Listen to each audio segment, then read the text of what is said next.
10 next year and beyond. This is meeting number 115 to send the Pac-12 out in style. It has never been bigger. Holly Rowe with Kalen DeBoer. Well, Coach DeBoer, given all that's on the line for this game tonight, what were the final moments with you and your team like in that locker room? Yeah, just remembering everything we've done to get to this point and what our goal was, and that's to win a championship.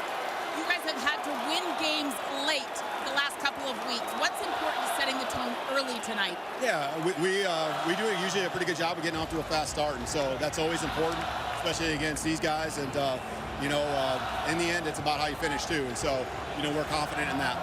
Michael Penix has been, some of his numbers look down lately, but what is still special about him that you can count on tonight? Yeah, I mean, he's a baller when it matters most, and he'll make that throw. He's going to go out there and attack, all game long. Thanks, Coach. DeBoer says his team plays its best when the lights are brightest. They are that way tonight. They are battle-tested. 6 conference wins, Kirk, by 1 score or less. Oregon has been blasting people since they lost to the Huskies. And I think the reason that's important, if this game is a close game, we expect a potential shootout, much like we saw in the first matchup. You get into that fourth quarter, and you're Washington. You've been there. You look each other in the eye, and you know you can find a way. Oregon hasn't had that opportunity. They haven't been tested that much, except that big game, of course, where they came up a bit short against the Huskies. Huskies beat Oregon by 3 also last year in Autzen. Oregon won the toss. Lanning defers.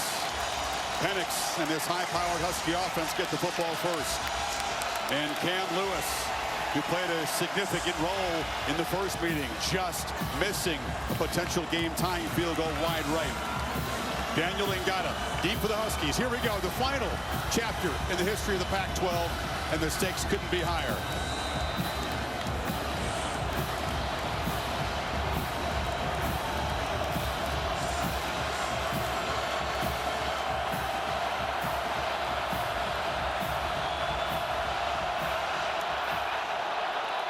You've been here for a few, Kirk. It's safe to say this Pac-12 championship game has never felt like this before. No, even in the warm-ups, you can just feel a buzz in the air. Feels like a semifinal game. Michael Penix was hit hard by Oregon in that game. He played through it. He played well to the end. Can Oregon get pressure on him? When he's not pressured, the numbers are frightening. And as you said, all of his key receiving weapons are back and healthy tonight. Yep. One-on-one opportunities. Keep in mind, they had 8 contested throws downfield against this Oregon defense, and they hit 7 of them. Oregon's got to play better holding up against those throws. Penix play action. Sidearm pitch is incomplete. Intended for Jalen McMillan. Brandon Dorless made some pressure off the edge. Here are the impact players tonight. Yeah, we keep talking about it. Roma Dunze, of course, strong, physical, downfield. McMillan is healthier. Got to get him the ball. They tried there in the slot. Brandon Dorless leads that defense in front. They got to get pressure. And on the back end, number 5, the Bama transfer, Kyrie Jackson. Great length and finally healthy. He'll be matched up against Dunze a lot tonight the way he is right now. 2nd and 10, it's Dylan Johnson.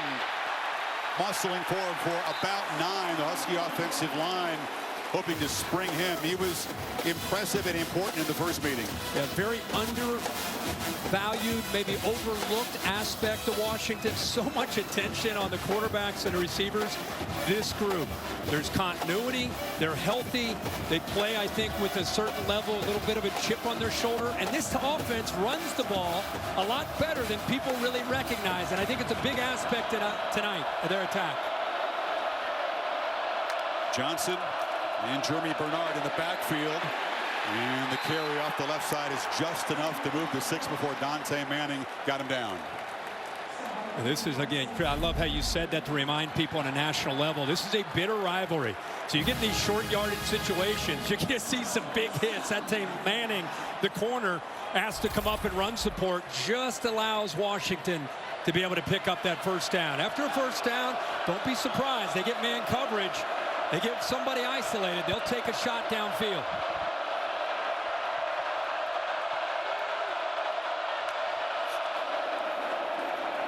Penix has plenty of time scanning downfield, still searching, now running out of time, checks it down, and the catch is made.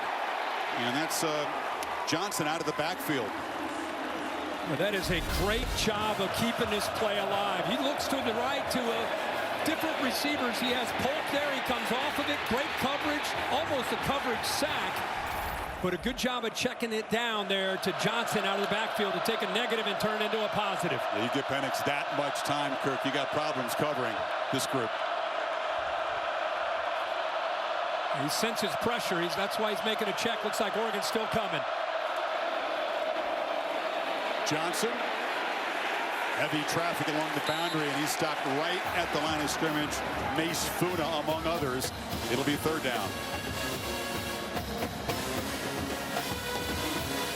Dan Lanning, a head coach, Tosh Lavoie, the defensive coordinator. One of the biggest things they said is, hey, we got a lot of respect for Penix. We know what they can do throwing the football, but if we allow Dylan Johnson to get on track, we've got to win the line of scrimmage against a very talented and good offensive line, especially these tackles.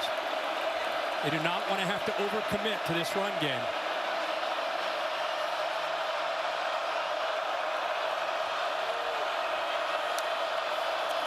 Penix to the perimeter.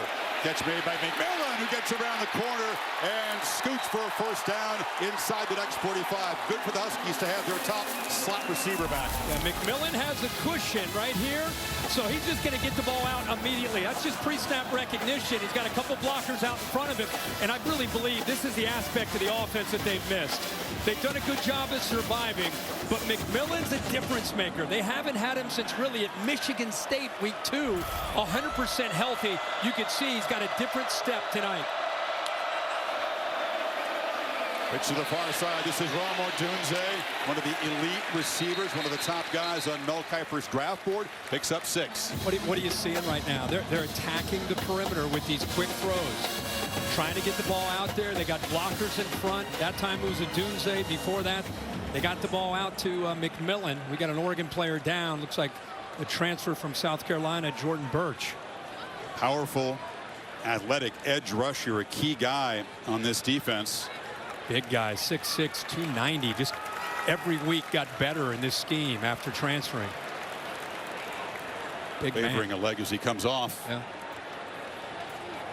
Mateo Uyangalale, DJ's younger brother, is a true freshman who backs up Birch.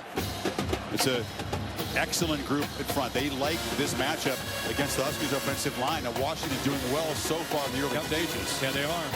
And you know, between the run game and those quick throws outside, what they're doing is they're setting up and eventually going to take a shot when they pump outside those quick throws, and they can slip that slot receiver downfield. Test the eyes of the safeties and the discipline of the safeties of the Oregon defense.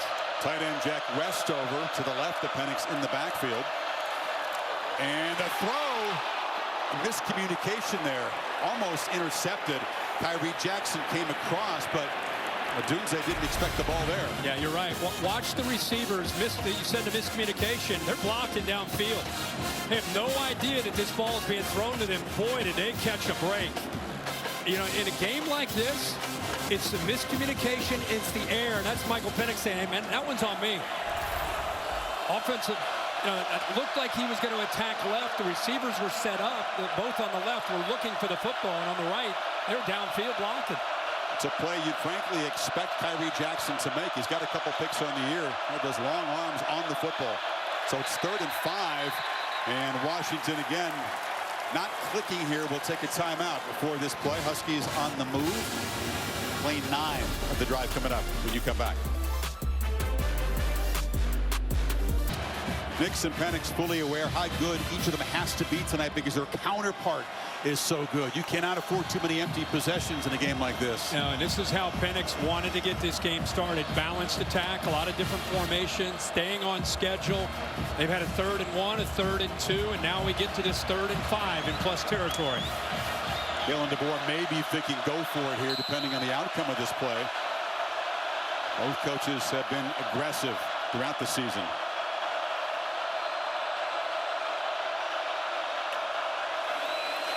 Penix backpedals, delivers across to Dunze. It's a first down inside the 30. When in doubt, go to your best weapon. Picks up 12. Yeah, and they brought pressure this time on his 3rd down. Bassett comes here, watch the recognition and the pickup.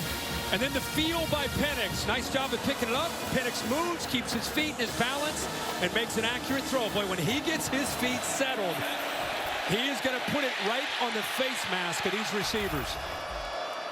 You're right, though. Johnson, a terrific job picking up the blitz. He's been a tough, resilient guy all season long. A complete back. He's got the football this time. We talked to him throughout the season. Acupuncture, massage. He's had knee cartilage issues. He just plays through it all. And he had the foot last week. I was talking to him on the field before the game. It's been a lot. Ryan Grubb, the play caller for Washington. They're going to go some tempo now here.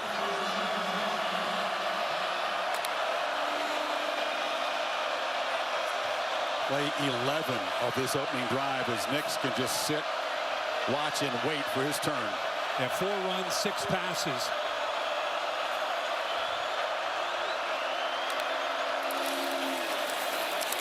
Johnson again bangs forward. It's a first down at the 15. Evan Williams still wearing that heavily bandaged club in his right hand. Made the stop. Well, he looks healthy to me. He didn't look like this in the Apple Cup. Watch the center right here. Look at that block. Brailsford, nice job. The right guard, Murillo. And that play opened up a hard hitter. A lot of times you'll see more patience from Dylan Johnson. Let the blocks establish themselves. That time, just a quick dive. And that hole opened up in a hurry. Want to be an umpire wearing a camera? That's pretty good view. That was a good shot. Bunch of Oregon fans at the end of the city, but the Huskies are now set up in the red zone. Backfield is empty. 4-man rush. Penix will be swallowed up by the pressure. Did his knee go down? I thought so, but he stayed alive apparently and scrambles for a few. Poco Amavai was trying to get him to the ground. Yeah, I thought that right knee came very close to going down around the 22-yard line. I'm sure, let's see the different angles that we'll have. Heck of a job by Penix to try to keep this alive. There's the right knee. Oh, it's so close. And this is the knee right here. This is the look you're going to want to see. Yeah, he touched. It's going to come back to right around the 22-yard line. Dan Lanning, of course, fired up on the sideline. Like McCabe, the referee, the same man who was in charge of the crew for meeting 1 in Seattle, but these are different officials throughout the crew from that first one. It's an all-star team for the Pac-12. Brian Brown is in the replay booth. It's right around the 22-23-yard line. So instead of being second and After 8, review, it was confirmed that the runner was down at the 22-yard line. Second down. So that'll go as a sack. A rarity for Penix this season. Yeah, they're bringing up some different pressure. Pretty obvious. I think we all saw it immediately. Good job of the officials getting it right. So you're looking again at 2nd and 8 to now you bring it all the way back to 2nd and 17. First time the Huskies have been off schedule in this opening possession. And remember, red zone was huge for Washington in that first matchup where they hit a lot of passes downfield. For Oregon, that was the story of the game. Couple 4th and goals down inside the 10. They couldn't take advantage of it and capitalize. So this, as you said, you don't want to miss chances when you get down in this area.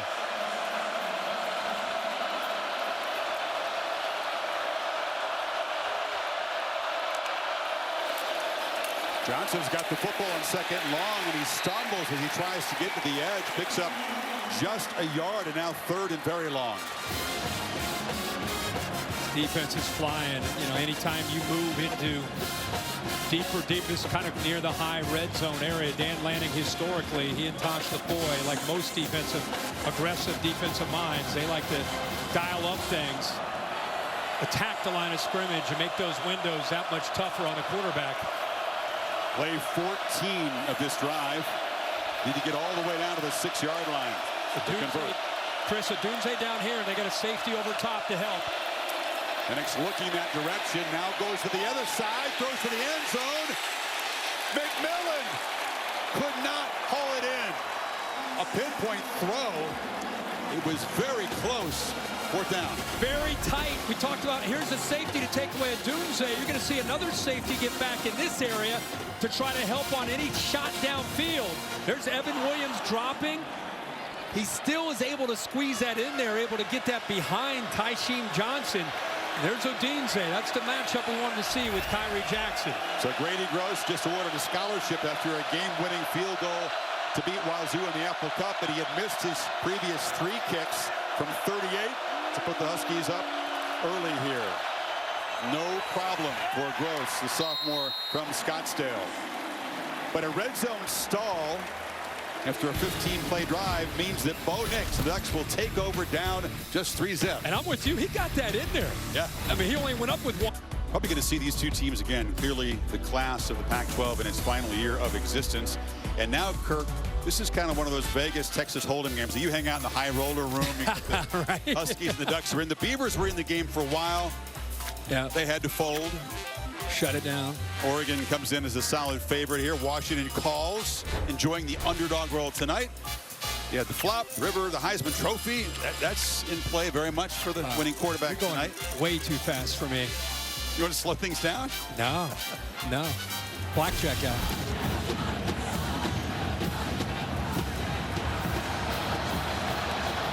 So Jordan James will let this one bounce in the end zone. And here comes Bo Nix. Finally, half the first quarter is gone.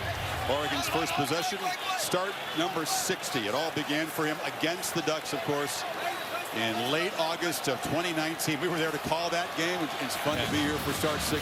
Yeah, it's pretty wild. First one and the 60th one. And what a difference, the transformation these last couple years, and even another level this year with Will Stein, who's taken over. He's had 4 different offensive coordinators in his 5 years. And tell you, I think this is the best fit, not just because of the numbers. It just looks like he's playing with a lot more freedom. He's more relaxed. And boy, is he making great decisions this year. Incredible tear. 25 total touchdowns in the last 6 games.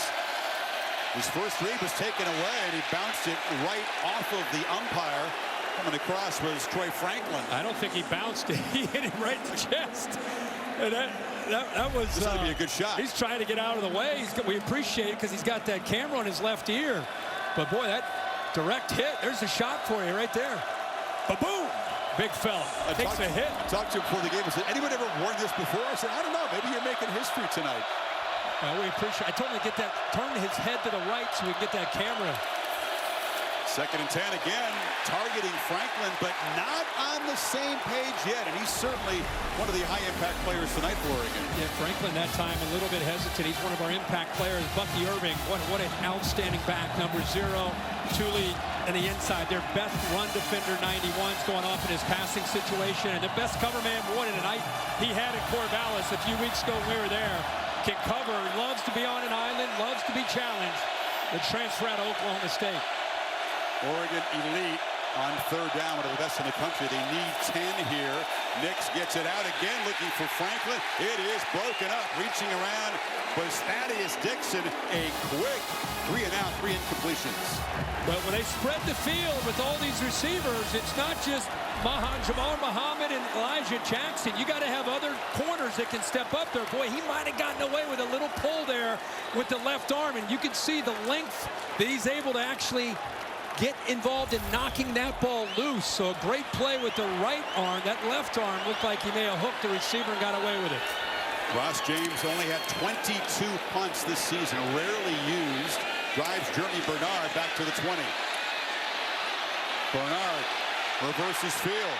Has a couple blocks on the edge. The punter out there trying to get in his way, and he's kind of ushered out of bounds in Oregon territory. What a start for Washington.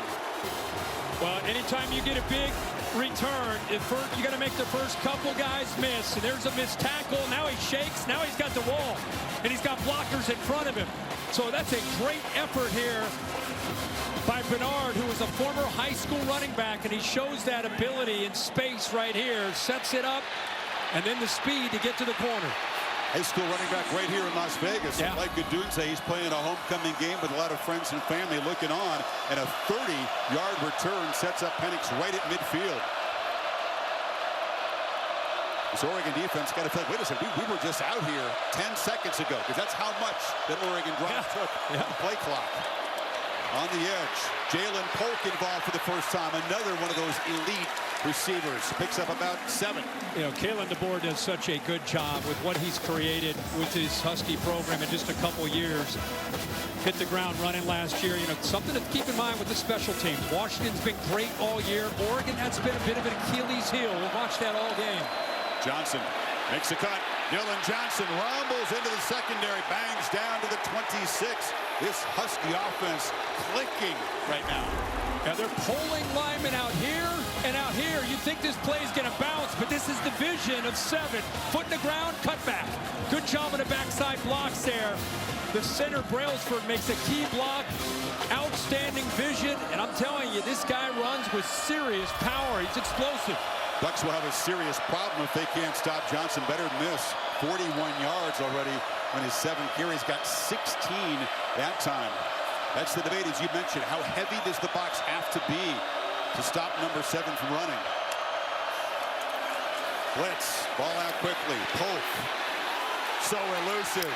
This is one man, makes one man miss and then spins. Tackled by Steve Stevens, the 4th. He's near the marker, though. This time it's the tight end, Westover, who comes down here. Watch the Oregon defense respond to the threat of the attacks downfield.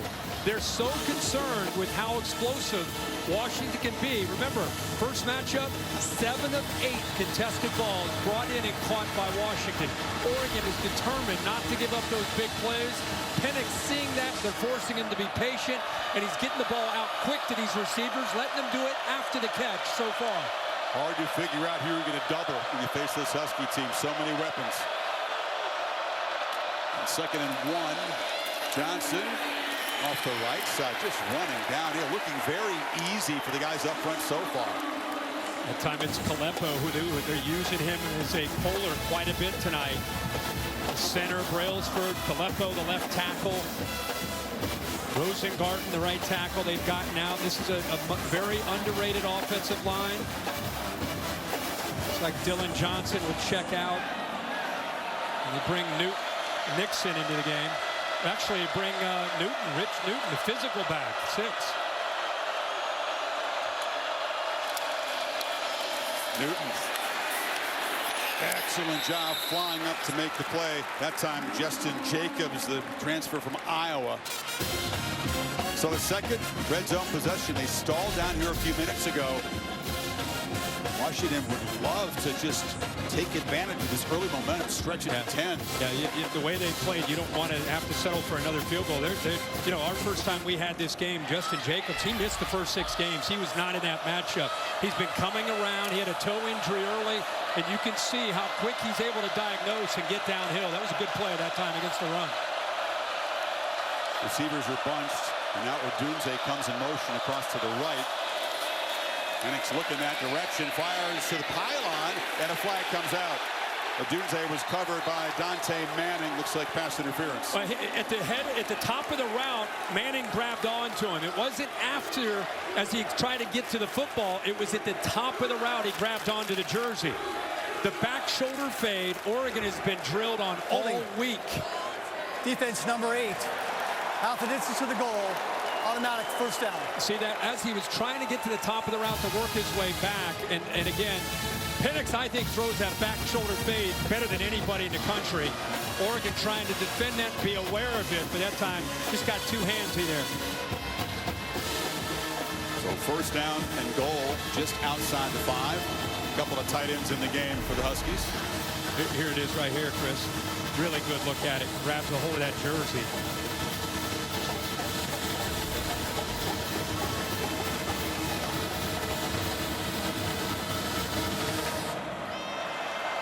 Ball came in a little bit later than Penix wanted it. Play clock at 8. Johnson on the edge, racing and muscling his way. Touchdown, Washington. The underdogs, pun intended. Looking great so far.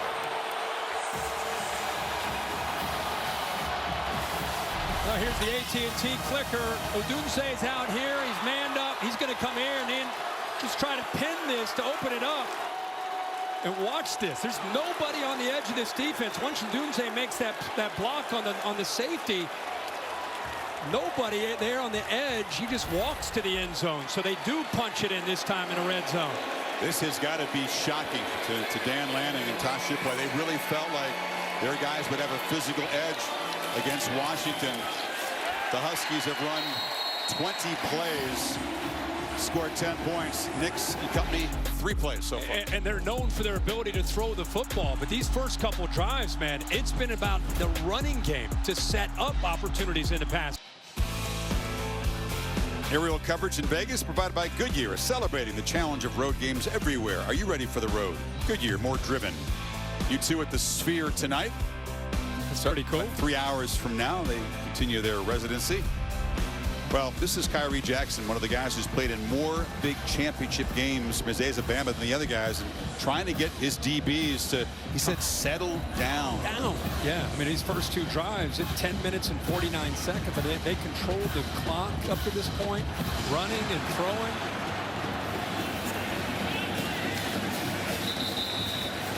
Next 3 incompletions to open up his 60th start. You think that he's immune to the pressure and the nerves. He's seen it all, but this is a championship game, and it's the first time he's played in this type of a game with the trophy in the building, and a little shaky, frankly, in the first series. I do remember as his parents here look on, they're fired up. There's Patrick there on the right, blocking out all the noise, which he's had to do the last few years. But they trailed 29-18 in the first meeting in the third quarter with about 10 minutes to go in the third quarter, so they had to fight back to get into that game and have a chance to win it.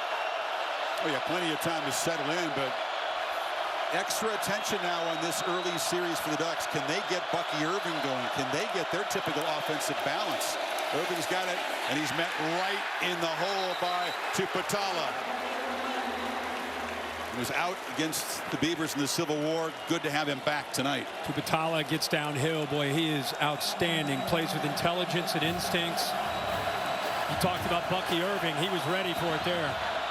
Tupatala, one of the veterans who drives the defense. Incredibly experienced Washington team. Anytime you see 2 safeties like this with Oregon, a lot of times that's a sign for running the football. Instead, they throw it to Irving out of the backfield. 3 blockers on the edge do their job. A solid game before Elijah Jackson gets him out. Yeah, and third down. Chris, I apologize there. The motion from Irving brought that other safety down, so he had 3 in front. They just want to try to get the ball in space, and with that safety dropping down, they went to a one high look with his safeties. And by the way, for Washington, it's great to see some of these safeties back healthy. That's been a problem for them all year, most especially 20, Asa Turner, who's been out the majority of the season. A long yard needed on third down. Nix on the move, has to pump fake and retreat, and throw it away. So they tried to throw for it in 3rd and 1. Braylon Trice drove him back about 15 yards. Well, I think he's expecting man coverage, and Jabbar Muhammad off to the right. He sinks, and then he takes away that quick throw that he wanted. Nothing he could do. Outstanding job of disguising by Muhammad to take that throw away. You could see that he was just about to release it when Muhammad came off of the receiver going downfield and took the underneath throw. Beach Powell knocked him down after he threw the football. So Oregon got the initial first down, but has to boot it away. Jeremy Bernard waves for a fair catch and makes it at the 22. This Husky defense, terrific job. Surprising call for you in 3rd and 1, with given how much Irving has run through the Huskies? Not necessarily, just because, you know, typically they get the matchup that they want. They go in motion here. This is the great play that stood out to me. Muhammad communicating, looks like he's going to stay right in this area, but instead he comes off. He's able to take that away, that little throw that he wanted out in the flat. And I think the coverage really surprised him. They showed man. They went to zone after the snap, and I think Bo Nix surprised. That's 6 plays. That's it. 2, 3 and outs. 1 for 5 for Nix. Huskies back to work. Hand off around the right side. Jeremy Bernard. All that defensive brain power over the Oregon sideline. Let's see what adjustments, what they can do. They've been looking a little bit confused here. Just sitting up here, 2 minutes to go in the first quarter. Wouldn't you say Washington looks like a team that's heard about enough of being a big underdog against a team that they beat? They're 12-0. Oregon has 1 loss to Washington. They heard all week about how great Oregon is. Right now you got the team in purple playing with a bit of a chip on their shoulder.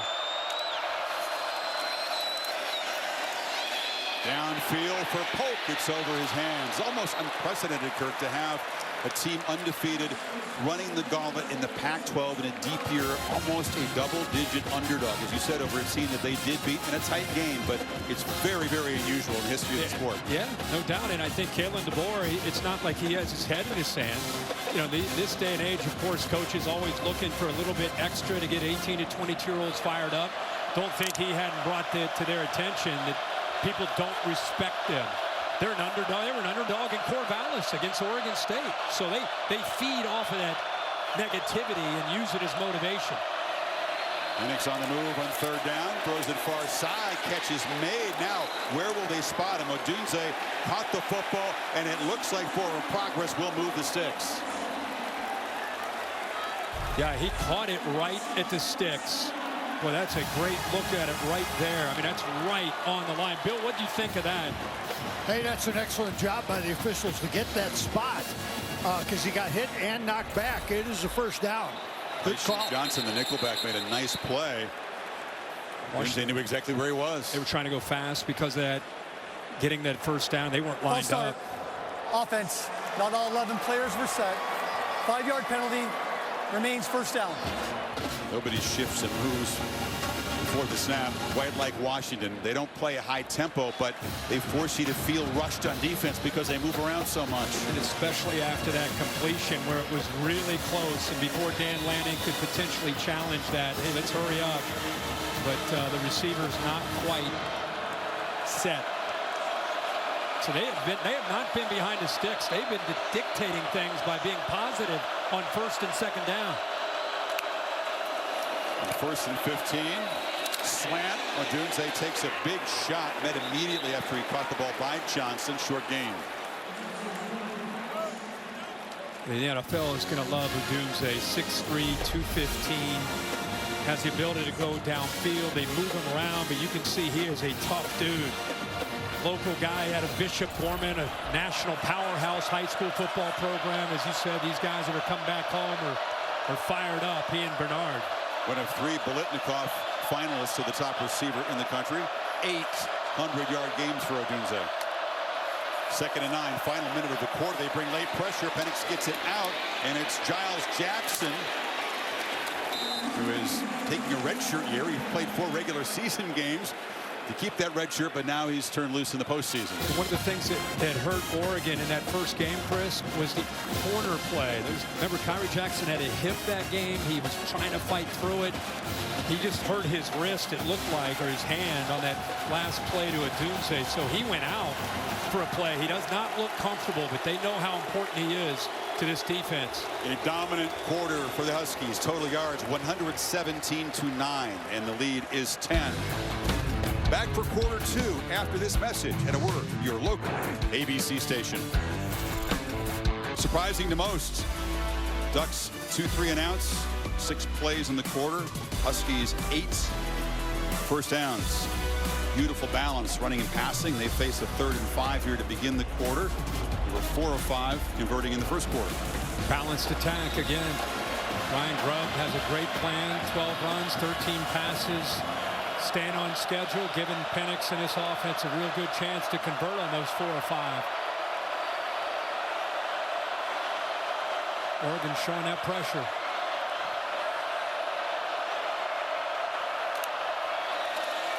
They back out and rush 4. Penix hesitates and launched downfield over the head of Jalen McMillan, who had a step on Evan Williams, the safety, and it's 4th down. Boys had a matchup that they want every time against Evan Williams, who's a hard hitter. He's matched up right here, but look at that space to work. 3rd down and short. Okay, I'm going to go out right here for first down. Nope, I'm going for a touchdown. Had him beat. Williams was expecting that out. He wanted him. He thought he grabbed him on that out cut, and then when he turned upfield. But boy, did Oregon catch a break there. Penix doesn't miss that hardly ever. Should be 17-0 right now with the PAT coming. Evan Williams, the top tackler in this Dutch defense, but not a guy you want left alone with McMillan out there. As Johnson backpedals and makes a fair catch at the 8-yard line. Well, What is Bo Nix thinking right now? What can he do to kind of get this engine going, this high-powered engine? Well, Will Stein, the play caller, has to just kind of block out what's happened here these first couple series. Not worry about Bo Nix, not worry about Heisman Trophy. I'm not saying they are. They're pinned inside their own, right around their 10-yard line. Will Stein doing a great job this year. It's about just let's get a first down. Let's get our rhythm going, and let's try to get this run game established. Only once the Ducks held scoreless in the first quarter. Stanford played keep away.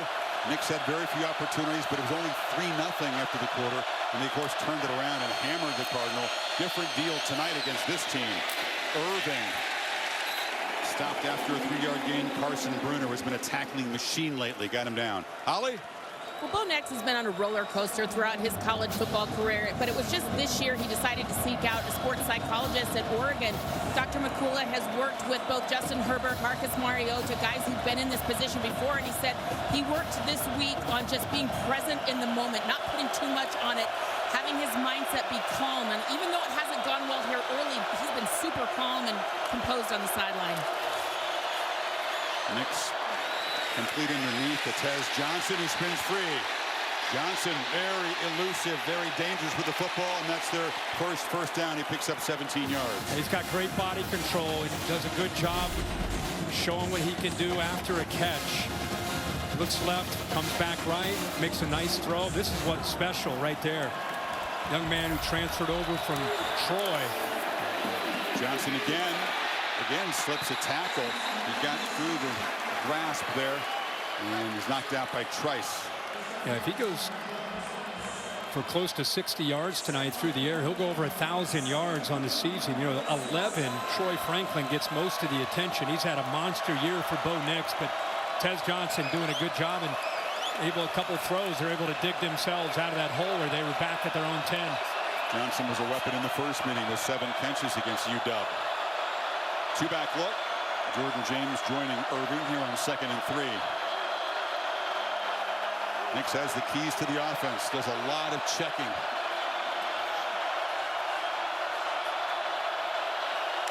Telling his running backs what to do. He had said, you run right, James. We'll hand it up to Irving up the middle. First down. Yeah, with both those backs in the backfield, Bo Nix can pull that. Makes the Washington defense have to respect the edge. Watch the edge of the defense, especially 8, Trice. He sees that action. You got to be careful. Is Bo Nix going to keep it? Is he going to run option? Is he going to maybe potentially pitch that outside? So by holding that edge, you get a nice crease there into the middle. Irving is an excellent receiver, one of the best in the sport. As a running back, was far right. They fake it to him. There's a design run for Nix, who hammers forward. A solid gain, about 5. You know, he's done so well throwing the football, you forget that he is a threat running the ball, and he runs hard.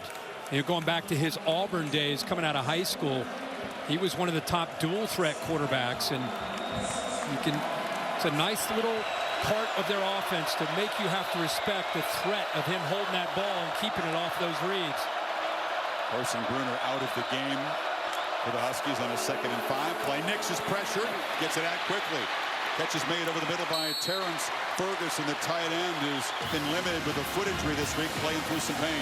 Yeah, Chris, you picked that up. Cornelius, for some reason, instead of picking up this pressure outside, he starts to, and then he goes inside, and the best pass rusher on the Huskies defense says, all right, I'll take that free release. Just a little mix-up there, but a great job by Bo Nix of getting that ball out of his hands quick. I think he sensed that pressure and felt it. Beginning to get this offense going now. On first down, throwing again. Catch made by Franklin, and he skips free. Husky DB's not doing a great job of tackling so far. A lot of yards after the catch here in this drive. Yeah, with that soft corner, it's a cushion, and Bo Nix sees he's got an RPO here. They do it a bunch with Will Stein. They can run this football. The offensive line, they're coming off. They're 7-8 yards downfield, blowing people off the line. But Puddles will be happy that Bo Nix made a good decision to get the ball out quick and gets the first down. 4 for 4 on this drive for Nix. He processes as well as any quarterback, and it's why he's one of the Heisman front runners. He's like an NFL quarterback with his ability and the football junkie that he is. 2 tight ends in the game. He's looking for one of them on the far side. Casey Kelly shoved out. It's another first down. Ducks are clicking now. Chupatala got him out, but they're inside the 25. Well, I think the defense gets caught up thinking about this H-back right here. Herbert, watch how he holds the defense. They're concerned about this, and it frees out the edge. Nobody's out on the edge. Nobody picks up the big fella, Casey Kelly. Well-designed play of hiding him on the front side. They were caught up on the backside with Herbert. Only the 5th catch of the season with Kelly. You can understand why he didn't draw huge attention there. Irving fix his way. Didn't have an explosively long run against Washington, but time and again in that first meeting, he was getting downhill and getting small to medium-sized chunks. Yeah, body shots. Yeah, that's a great way to describe it. He's 195 pounds. If you look at him right there, he doesn't necessarily look like he's 195, but he's very surprised you with how physical of a runner he is. Jump cuts, he's quick, but just runs with passion. Kind of a chip on his shoulder running style. James spells him. Nix pitches on the edge there to Johnson, and that time no yards after the catch. Nice play by Cameron Fabiculano, the safety. Oh, they've missed these safeties, haven't they? Watch how quickly he responds. Sees that motion. He knows right away, okay, they're going to throw it. No chance to make that block because of that quick reaction. They try to get Terrence Ferguson out there to make a good block. That's a tight end. That's a favorable matchup. But how quickly he diagnosed and fired through that took that play away immediately. And that play by Fabiculano sets up a 3rd and long. They need 9. Play clock winding down. Nix has protection over the middle, incomplete. Try to get it into Franklin, and Fabiculano made the play. There's a flag down, not where the receiver and DB came together. It's on the far side. What a difference. Offside. Defense, number 8. 5-yard penalty. Replay 3rd down. Braylon Trice lines up offside, and it'll be a 3rd and 4 coming up now. I don't think he lined up offsides because his head is offsides. Well, doesn't that count? I guess it's technically, I usually think a guy's hand is offsides, but his helmet is just hanging out. Look at this. Just hanging out across the line there. For these safeties, different look with 20 and 13 back there with the communication and the reaction time. Don't want to give Nix too many second chances on the 3rd down. They had made the stop there. Oregon was going to kick a field goal.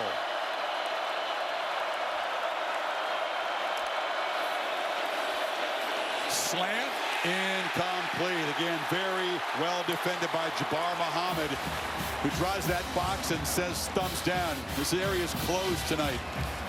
He believes in his abilities. He does. Franklin's down, and I think you get a good pass rush here, but Bo Nix has a great throwing lane and puts it where it needs to be to Franklin, who's his top receiver. But I'll tell you what, man, Muhammad, tight coverage. You see, by the way, Braylon Trice just knocked Connerly, the tackle, off his feet. Yeah. A lot of power. Number 8. Leverage, low center gravity for a defensive end. This is a concern. The left shoulder for the Ducks' best receiver being looked at. 4th and 4 when you come back. Holly reporting the athletic training staff for Oregon looking at the strength and the mobility of the left shoulder of the guy who had a monster season. Program records this year for yards and touchdowns. Another look at the great play by Muhammad. I tell you, Muhammad, again, the great game that we had a couple weeks ago. Look at that right hand get in there on a 3rd down play to get that ball out.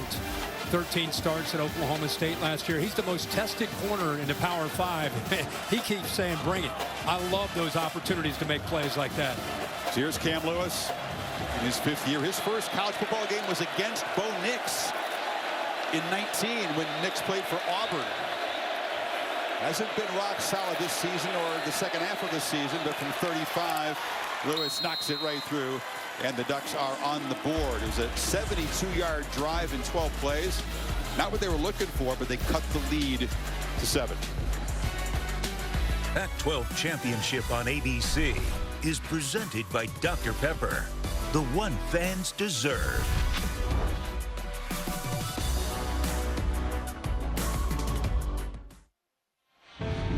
Well, it's V Week at ESPN. We partnered with the V Foundation to highlight the urgent need for cancer research. Want to highlight this guy, Drex Yokoyama. You've enjoyed his pictures from the sidelines of our football games for years. There he is with his daughter. He was diagnosed with stage 4 lung cancer last November. He's gone through chemo, immunotherapy, had a pre-game visit with Drex. His positive attitude is just so inspiring, and we wish him well and all the other folks who are battling cancer. If you're able to, v.org/donate. Every penny goes to cancer research. Drex, we appreciate you. Nix was able to get going in that drive, Kurt. Had 6 completions. The running game isn't clicking yet, but the Ducks able to get on the board. And now let's see what their defense can do against Penix and company. Well, again, it's been a very balanced approach here in this first half. One thing about Dylan Johnson, he's been running tough. He's got 52 yards. 35 of those yards have come after contact. So see if they continue to challenge the Ducks up front. They're winning that battle at the line of scrimmage so far. This offensive line is coming off the ball.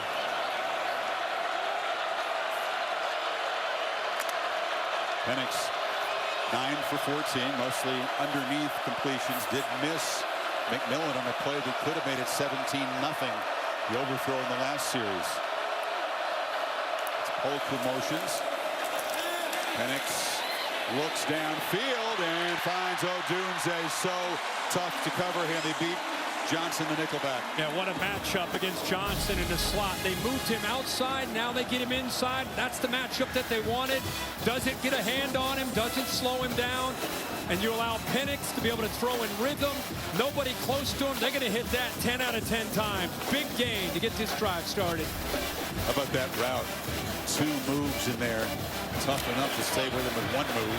That's the matchup that they want. I love how Grubb is moving him around. Now they got him down to the bottom here, back to that split end position. And Westover, the tight ends in the backfield.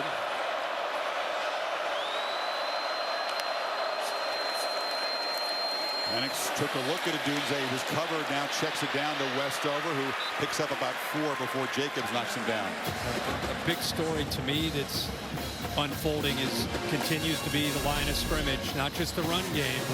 Michael Penix, when he has this kind of time, any quarterback's going to pick you apart, but especially the lefty with his accuracy. You let him work through his progressions, 1 to 2 to 3, and he's got nobody in his face. Someone's going to get the ball in their hands. Ducks blitzed him more than any team had up to that point. Other teams began to copy that, but Penix was hit hard by Oregon in that game in October. He kept holding his chest. After that, took a shot to the midsection. Here comes late pressure right up the middle. Penix backpedals and checks it for McMillan, who gathers it in and is knocked out inside the 5. A bullseye from the quarterback. Huskies on the doorstep. And this is what happens when you show the mug look, the linebackers, and then bring the safety. Watch my man Dylan Johnson pick this up. Now it's one-on-one if you're able to pick it up. He sits in there and does. Penix has just enough time. And there's our guy, Jalen McMillan. Been out of the lineup most of the year. You can see by the way he's running these routes. Doesn't have that big offensive lineman brace on. Back to running like himself. And there he's number 9, feeling good. Dylan Johnson set to take a direct snap. First and goal from the 4. Pop pass to Bernard around the end. And Jeremy Bernard. And the Huskies respond to the Ducks field goal with a quick touchdown strike. Wow.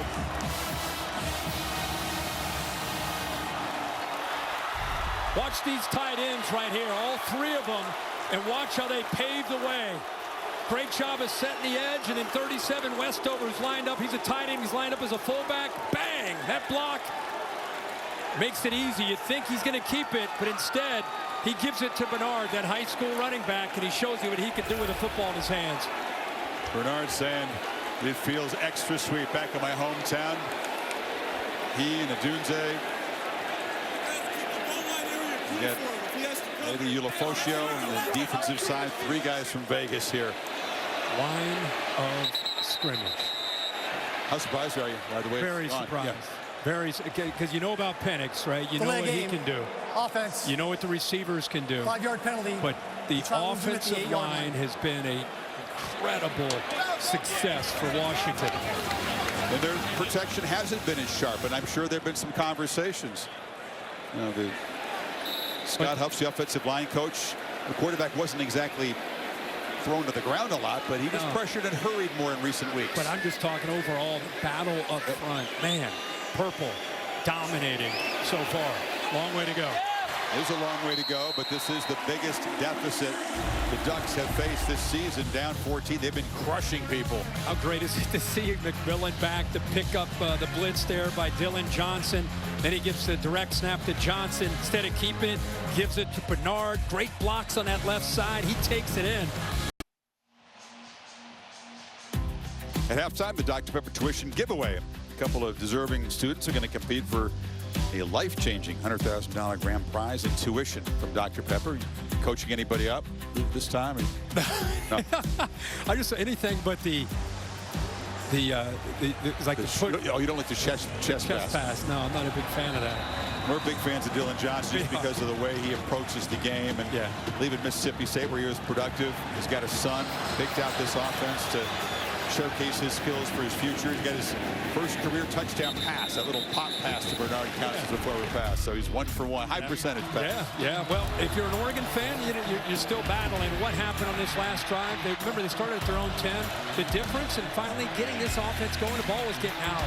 This has been a real strength of Bo Nix's all year. Able to process, able to diagnose, and with he and Will Stein together, they've been a handful for most defenses they have faced. And keep in mind, they're one of these offenses, just when you think, oh, boy, Washington's got it figured out, I'm telling you, in the blink of an eye, they can find somehow to light that fuse, and they can get it going. Will this be that drive? Nix to Irving, a low throw. Nice catch just above his shoe tops, but the timing of the play wasn't great. Raylan Goforth got there, and he loses a yard. Now, Goforth in there, they rotate him in. He is flying around, number 10, USC transfer. They're showing some depth right now by rotating linebackers and defensive linemen. Continue to stay fresh against this up-tempo Oregon attack.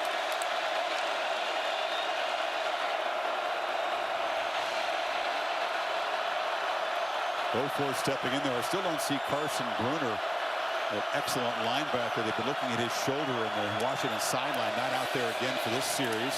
Oh, right into the backside of a blocker. Irving nowhere to go. A very clogged middle. It's because they're getting pushed back. Lazuli Nasenowa. Yeah, like you said there, 99 does a good job of pushing right back into the backfield. We're talking a lot about Washington's offensive line winning the line of scrimmage. The Ducks' offensive line struggling to get any push at all. Bruner back in the game now at the middle linebacker position for this 3rd and 9. Husky crowd roaring. Have not converted a 3rd down tonight. Nix underneath. Ferguson knocked down by Fabiculanen. Well short, and they still haven't converted on 3rd down. Now they're showing pressure at the snap, and then they drop here, and here's the safety, Fabiculanen, who makes this play, drops down. I'm telling you, Chris, there's such a difference with recognition, disguise, communication with Fabiculanen and Asa Turner back in this lineup, 20 and 13. Seeing it very quick, taking away those underneath throws. No yards after the catch. As healthy as they've been all season at the right time. Denzel Boston back to receive the punt, and Ross James just got it away. It's a good boot. Drives him back to the 16-yard line, but the Ducks in 4 possessions have gone 3 and out 3 times. 53-yard punt.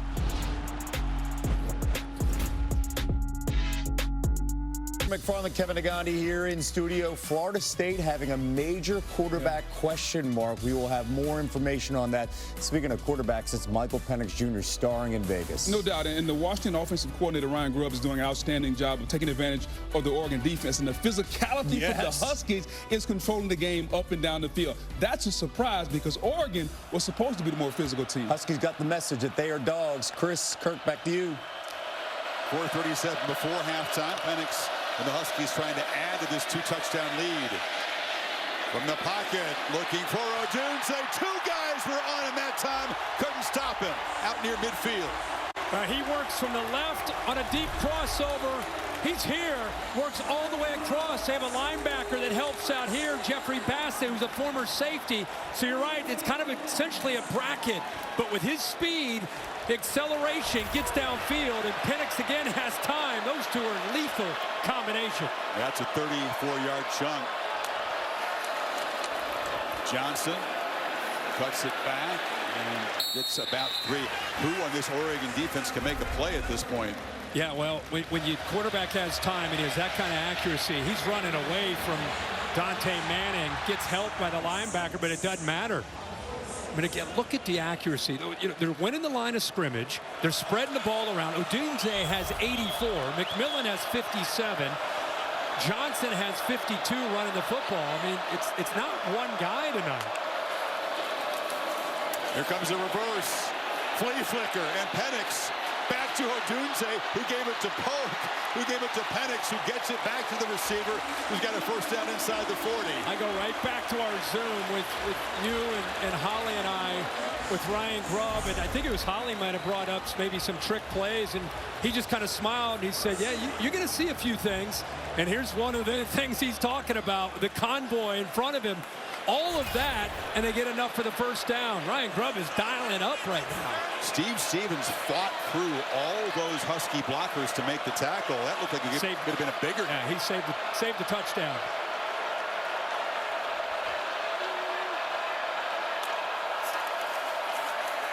Penix whips it down to McMillan again, eludes a tackle, gets a block, and is tripped up, but not before he's down to the 21.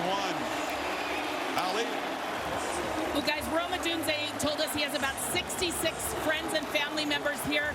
They're all wearing matching shirts with number 1. He is so proud to be from Vegas and playing here. He told me before the game that he planned on balling out. But the one member of his family that's not here is his grandfather, who's gone through a traumatic brain injury and lost his sight.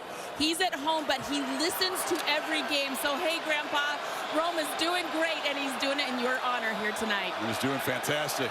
Really cool to see all the matching T-shirts in this section there. Penix is pressure. That time lofts it to Will Nixon. Knocked down hard. Nixon had some space, but ball couldn't quite get there. They are a corner pressure team. When you get on the hash, you better be ready for the potential threat. And it's Kyrie Jackson. They actually bring pressure from both sides off the edge. You see right there, it's Tysheem Johnson, but also 5 bringing it from the boundary, but somehow Penix gets it out. Somehow, some way, he felt that to get it out there, but Nixon unable to hold on to it. Would have been a great catch. Inside of 2 minutes. This time it's Nixon on the pitch. And he's knocked down by Johnson inside the 15. Third down coming up. Huskies will take a timeout here. Think about what they're doing right now. Oregon is an aggressive defense. They usually like to set the tone and dictate things themselves with Dan Lanning. But right now, you got a Washington offense that is attacking in different ways, different formations, different personnel groupings, and they're attacking wide with those quick throws. They're running up the middle, and then they're taking the shots downfield. So there's a lot to deal with for Oregon, and they can't get pressure consistently on Penix to get him out of that rhythm. You pointed out inspiration, and that's a good point, but execution in a short week. Remember, they played on Saturday. That one less day to prepare than Oregon, and the execution is phenomenal right now for this Husky team, really on both sides. Well, and the execution is phenomenal when you can dominate the line of scrimmage, right?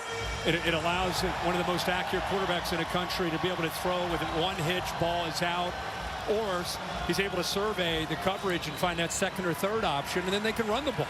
So right now, they have the entire playbook open. Oregon has not been able to take anything away. Lanning took a timeout that time, trying to force a field goal attempt and preserve time for his offense before halftime.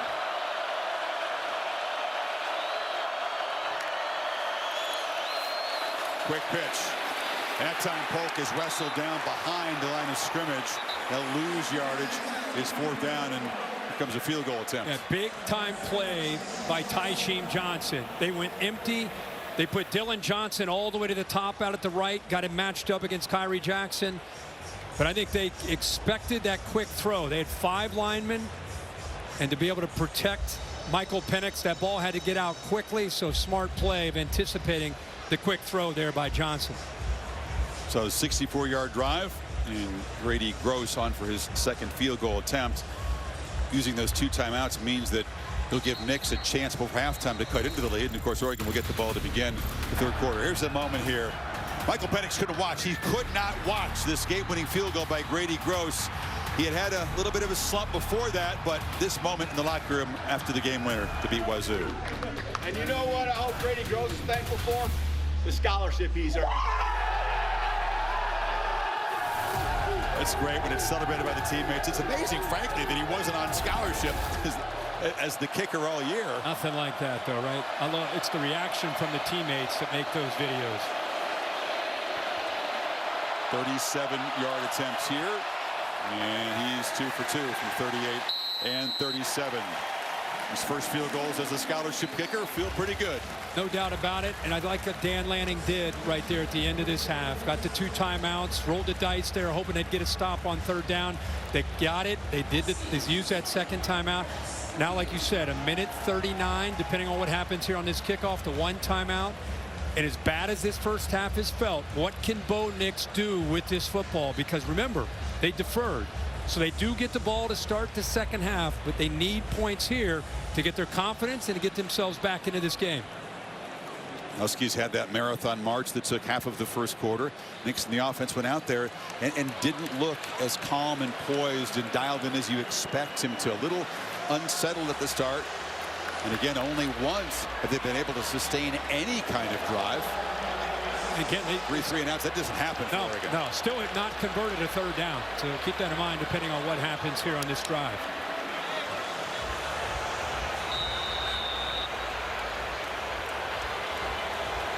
Meanwhile, the Huskies have piled up 256 yards so far. It'll be a touchback. Nix will begin from the 25. Goodyear again providing the aerial coverage on this nice night in Vegas. Road tested and game ready. Are you ready for the road? Goodyear, more driven.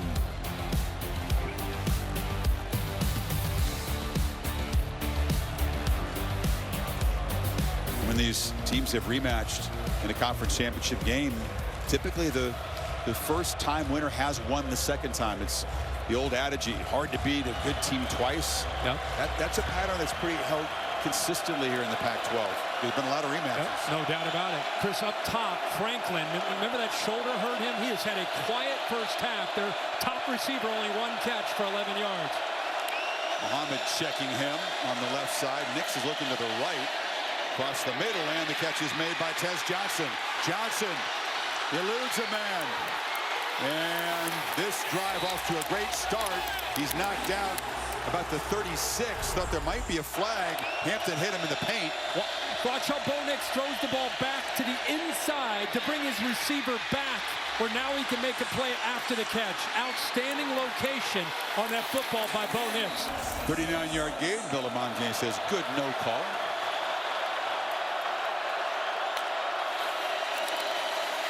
Nix steps up and off his back foot just heaves into open space. There's a throw in the last completion. Yeah, we got to go fast because they're in tempo, but I loved how he brought him back away from the defender and a chance to be able to catch that football while he's moving and going away from the defense. Allowed him to get some big yards after the catch there. Johnson, you mentioned, he's a very productive receiver himself. He's going to be, he's over 1,000 yards now, but he's had to step up because he pointed out Franklin has not been a weapon yet. Just 1 catch, 11 yards.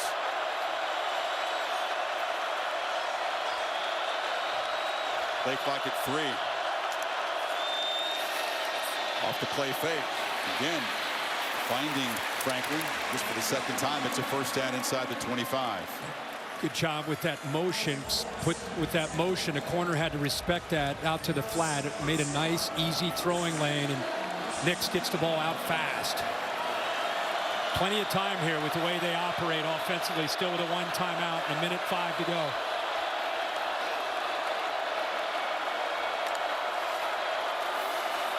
with a quick throw, and it's off the hands of Irving.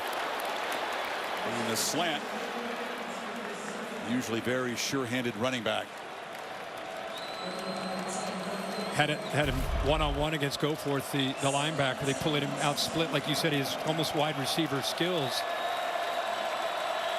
Very fortunate, that ball. Anytime that ball goes up in the air, you worry that the defender sees that deflection, dive to make an interception, but the ball hits the ground, gives the Ducks another opportunity. Throw was high from Nix, to be fair to Irving.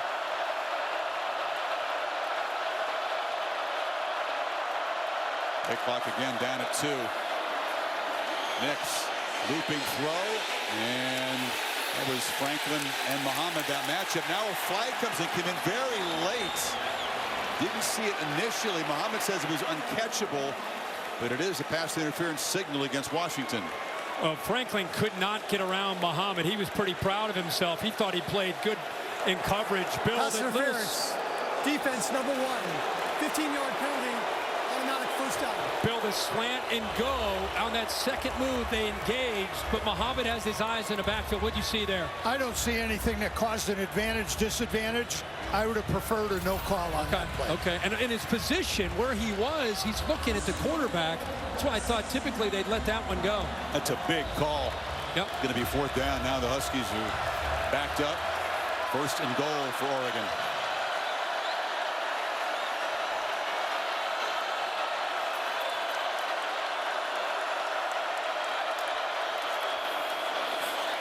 Nix has kept it. Makes a cut and dives down, takes a hit. Elijah Jackson at the 1-yard line. They still have that one timeout, not using it here. Someone read CTF collapsed down and then took Bo Nix. Bo Nix accelerated around him. Irving again, nothing doing, heavy traffic. Lanning may have to spend the final Here we go here. again. Here we go again. Remember game 1, into the first half? This is a good job with that speed. He's trying to get it to the end zone. Boy, he runs hard. Remember, into the first half, they ended up not being able to put it into the end zone. And they did not take the timeout, so the clock ticking with 14 seconds. Nix looking to throw it in the end zone. Lost it for Ferguson. One-handed touchdown catch. What a play by the tight end. He was playing hurt tonight.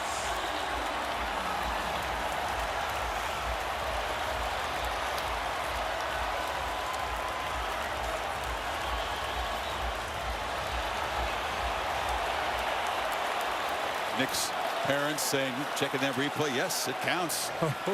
That's 75-yard, 7-play drive, exactly what the Ducks needed. Certainly aided by a controversial pass interference that would have resulted in a field goal attempt that had not been called. Well, they show run out of this look, and Ferguson lined up here. He's going to show block, and then he's going to slip out. Typically, if it's played right defensively, the safety, Hampton, is able to stay with that. They show, it looks like quarterback run. He does a nice job of selling it, but a better job by Ferguson 3 of showing block and then slipping into that corner and gets the toe tap and secures the football. Bo Nix sells it. Safety Hampton bites on it, and they get that touchdown. And I go back to the end of that Washington possession when they utilize the timeouts to conserve the time, to give Nix just enough time to get a touchdown on the board. And to keep reminding people, Oregon does get the ball now to start the second half. So worked out to perfection for the Ducks. Slow start for Nix.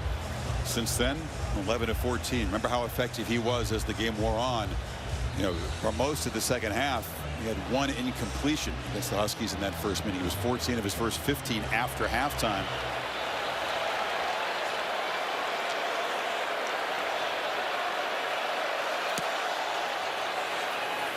I do want to correct it. That pass interference, by the way, was on a 2nd and 10. Would have been 3rd and 10. Yeah. Not 4th down, but it certainly changed a lot about that drive. Yeah. 3 conference championship games on ABC, noon Eastern time, 11 o'clock in Arlington. Number 7 Texas trying to make a playoff case against Oklahoma State. SMU and Tulane, Green Wave, looking like they're positioned if they can get that win to get into a New Year's 6 bowl game. And of course the ACC game in primetime, Florida State. Questions about the quarterback health there taking on Louisville. Penix takes a knee to end first half, dominated by Washington, but punctuated by a touchdown drive for the Ducks. And the margin is 10 at the break. Let's hear from Kalen DeBoer with Holly. Well, Coach, what do you see on the line of scrimmage right now from your team? Yeah, I'm really proud of the way we're playing both sides, offensive line and defensive line, controlling the run game on our end, and also forcing them into 3rd and longs on theirs. Jabbar Muhammad's been so good for you all year, but a crucial interference call there. What did you say to him when you brought him over the sideline? Yeah, I mean, when the ball is that far out of bounds, and you know it, he's off, but looks pretty uncatchable to me. What do you have to do here in the second half? Just stay the course, keep playing, and our guys will do that. We've been in this many times, so we know what it takes. Thanks, Coach. Thank you. Well, this duel of elite Heisman contending quarterbacks. First half, the Penix threw for 192. Great protection up front. 2010 for the underdogs here in Vegas. The Capital One halftime report with Kevin Negandhi and Booger McFarland is coming up right after these messages. Bittersweet, a little bit wistful, but in the meantime, we got a high-stakes game and a good first half, and Oregon making a statement, Kirk, at the end of that half to cut the lead to 10. They'll get the ball right now here. Yeah, if you go back to that first half, the way it started, a couple of 3 and outs, the game got away from right away with the way Michael Penix was executing, so they haven't been able to really run their offense. They've been able to run the football. Not at all. I think you'll go back to Will Stein, the play caller, being who they are, which is running the football and the play action and doing what they do with Bo Nix. But that first half, it was really all about Bo Nix and the receivers. I think when they saw Washington moving the ball effectively and scoring points, all of a sudden, wait a second, we better try to match this. And they did get away from the run game. Yeah, only had 8 runs. Think about that. 8 runs in the entire first half. It's not duck football. Curtis Wilson, All-State bus, cruising around Vegas, enjoying himself this week. Your All-State good hands play. This is the quickest rewind ever, I think. Yeah, it's the first time we've had to do this. We don't have any high school games, any footage we can pull out from the state championship. So it's that last drive that got Oregon back into this football game. Was not looking good. They're able to force Washington to kick a field goal, saved it some time for Bo Nix to lead him down. Gets a touchdown, gets it to 20-10, and now Nix and the Ducks are back out there trying to cut into this lead some more. Zero panic in Nix, as you'd expect. He knows what the job is. Avoid the mistakes, get the ball to the playmakers, and get the running game going. And there is Jordan James off the left side. That's their best run tonight. They pick up 17. And there you go. I mean, that's what we expect to see. And I think if they're going to get back into this game, you're going to see that. Remember, they lost the line of scrimmage on both sides, and now they're coming out with tempo here. Off the play fake, looking downfield, it's Franklin and Johnson pretty bunched together, along with 3 Husky defenders. No flag. Pretty clear the message from Dan Lanning. We're gonna get back in this game, and we're going to do it our way. Nice run to get this drive started. And before Washington can really get their cleats in the ground, they take a shot over their head to test them.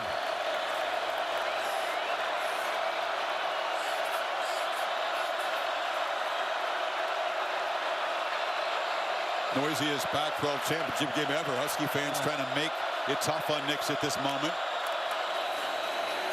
Slant. Franklin hit immediately after the catch by Asa Turner. And is back healthy and safety, making a difference tonight. Yeah, making a huge difference. We've called a lot of Washington games, and every time we do, we talk with Chuck Morrow, the secondary coach, one of the co-defensive coordinators, and every time we ask him about the health of his safeties, he always kind of, not quite yet. And this is the first time we've had a chance to visit with him with his eyes lit up, because he knew he'd have his guys back there.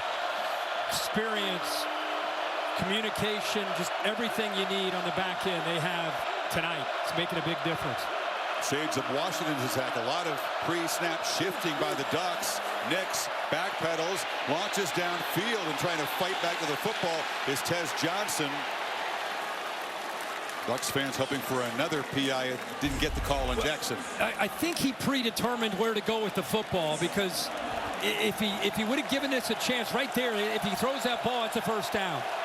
And I think he was so locked in on trying to take that shot that it backfires. Well, he's going all in here. A 4th down play. 0 for 3 in that first meeting. This one Ducks end of the field. They need a full 5 yards to avoid giving Penix great field position. 4-man rush, ball out, caught by Franklin, who runs a great route and gets just enough for the first down in front of Dixon. Well, they motion out Bucky Irving. They just want to create a one-on-one opportunity. That motion right there will take the defender with him. And then you get a chance to just match it up one-on-one. Can your best beat their best? And he does. What a gutsy call by Dan Lanning. Ball deflected at the line and incomplete. Braylon Trice has been a problem off the edge, got a hand on it. He's been a problem all year for a lot of teams in the Pac-12. Doesn't have necessarily a ton of sacks, but boy, he is as fun as any edge player to watch in the country. 6'4", 275 out of Phoenix. Has power, kind of the alpha of this defense. Very athletic for an edge player. He showed it there. 2 tight end look. The Huskies respond by getting a little bit bigger up front. James is the back. He's got it. And he's hammered after about 1.5 yards. That was big Ale who got in there. It's 3rd and long now. Those linebackers collapse so quick. You know what Oregon's trying to do on these double teams, they want to establish it up front, secure the double team, and then climb with one of those linemen up to the backers. The problem is these linebackers aren't hesitating. They aren't reading. They're attacking downhill, so it makes it very tough on that double team to get off and then to climb. Fresh troops, a wave of 6 new Huskies came out here to defend on this 3rd and 9.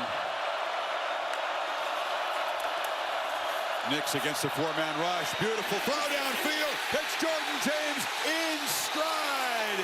And the Ducks in the red zone. Wow, is this a great play here? Watch him show this look. He goes out, and then you'll see him go up.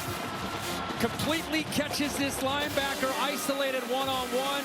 And the linebacker is Carson Bruner. Very good player in space, but that's a heck of a route.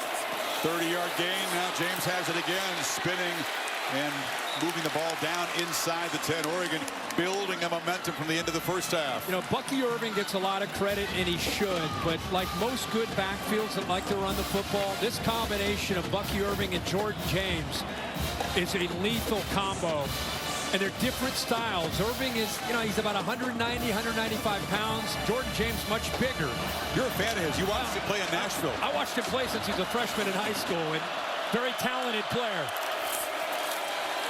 Nix keeps it, and a low throw. That time Johnson was working in the slant. I think Nix saw his guy was covered. You know, he gets so excited to be able to make a play because he can get on the edge. He's trying to get the ball right out here, trying to bait the defense, and he did. He just has to wait. It's almost like he was off balance, and he just couldn't quite get enough on it. If he would have just given himself one more breath, he would have been able to make that throw and just put a little air under it, lob it out there, and it's a touchdown.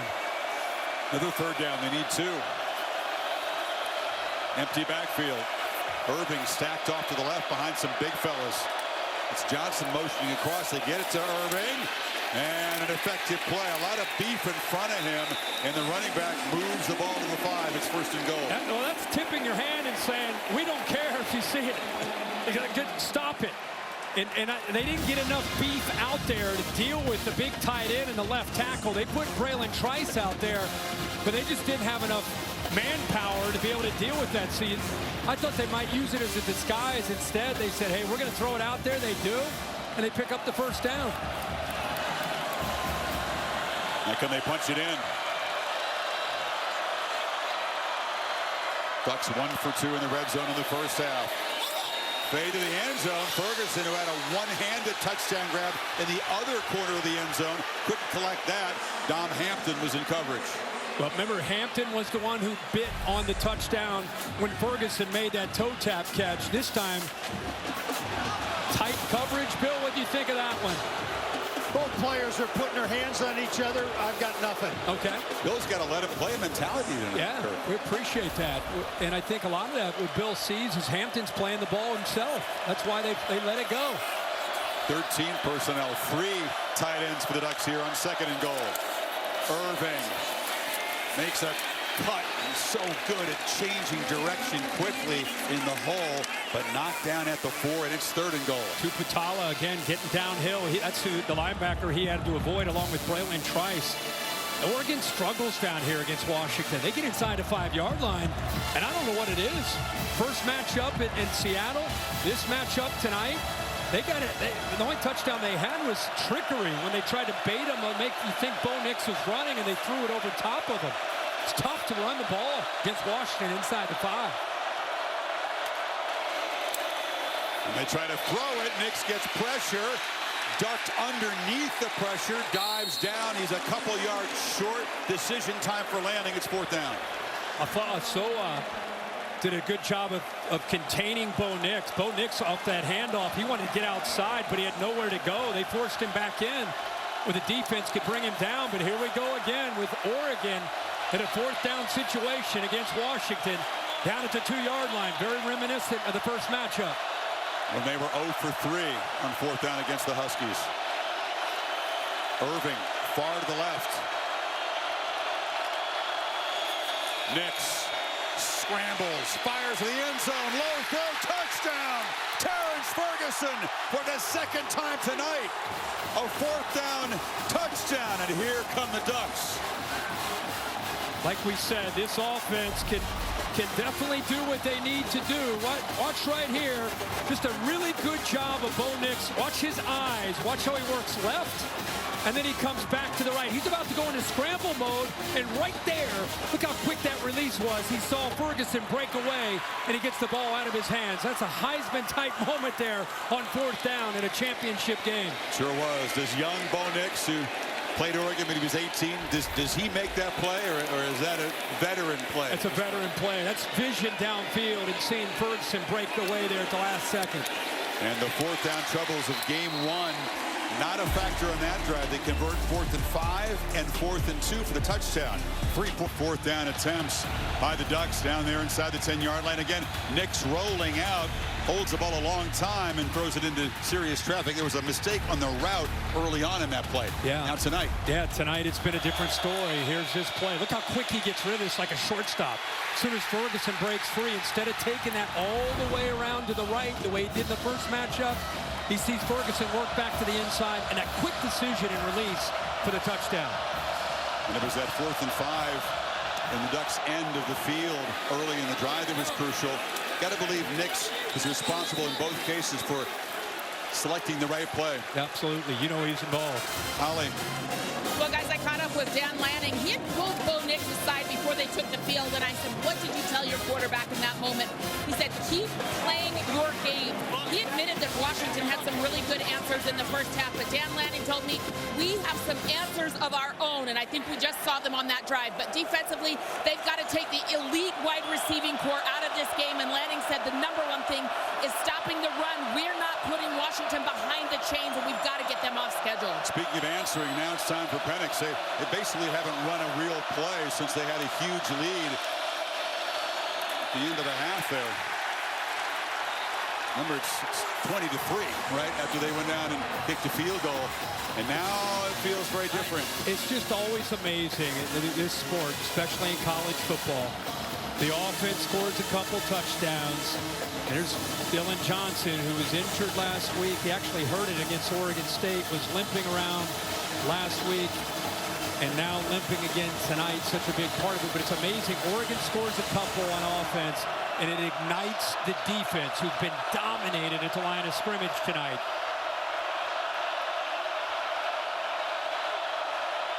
See if they can contain Dylan Johnson in the second half. He follows a block around the right side, and the patience, the vision, the balance, all of it. Nice run out to the 43. Kalepo pulls around. Fautanu, the left side, pulling around. Good job on the right side to open that up. And I'll tell you, Dylan Johnson is showing some toughness right now. This kid is not near 100%. And give that offensive line a lot of credit. I just said, remember, they dominated the first half up front.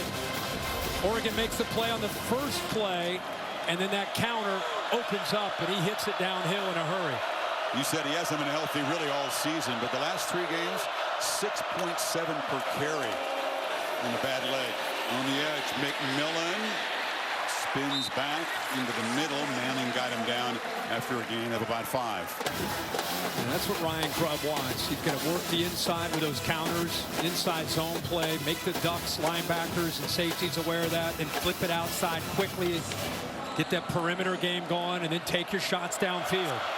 Put it all on the safeties and linebackers and their eye discipline. Penix was out there operating early. Nix was a spectator. Michael's been a spectator for the last about 30 minutes of real time, watching Oregon cut the lead to 3. Well protected and miscommunication. McMillan kind of broke it off. No one in the area, and here comes an important 3rd down now. Yeah, Steve Stevens, the safety, confuses Penix there. Started to come up, and then he sinks back in coverage. And all Penix could do is he was getting some pressure, is just throw that ball away from the defender, Stevens, who was in good placement.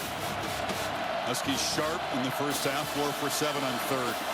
This to keep the Ducks from building momentum, getting the football right back.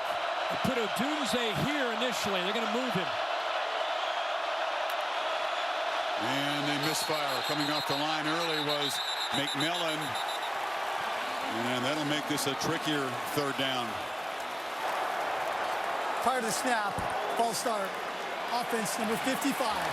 Yeah, 5-yard penalty remains 3rd down. This place is getting loud. Brailsford, the center. Usually you see a guard kind of look over his shoulder to make sure we're right. Watch the center look back. He's not real sure. And then the left tackle there, Fadatanu, he ends up jumping. So the Ducks part of this stadium is alive. It feels like a little bit of Autzen Stadium here in Vegas.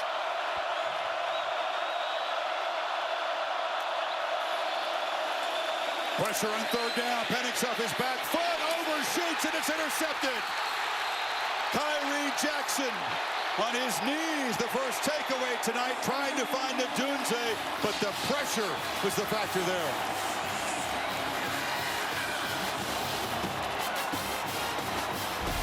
They walk up pressure and then sink here, but they still get pressure off to the right. See that late blitz? Penix, this is the first mistake he's made. And the way that Oregon thought they could get him to force the ball was just get around him. They've not done a great job of that. This time they do. He forces that ball into coverage, and the Ducks are able to take advantage of it with that big interception. If you can take time away, make him throw off his back foot, the ball will sail. It did that time as beautifully as he spins those lefty throws. That one was much too high. Oregon with great starting field position, trying to claim the lead right here. Jordan James trying to continue the hot hand. Stopped by Tanuafi. How great is this? Yeah. Last Pac-12 championship game. There's Tyree Jackson. It's 20-17. Washington dominates the first half. These two teams have been on a collision course since they walked off the field middle of October. Oregon felt they outplayed them. Washington beats them. Everything on the line. Oregon fighting their way back. Nix flushed. Scanning and throw it right. An interception threw it right to Mish Powell. Don't know what he was looking at, but each veteran elite quarterback has made a mistake now. Well, Powell ran out of bounds. Powell ran out of bounds, but got back inbounds. Powell's right here.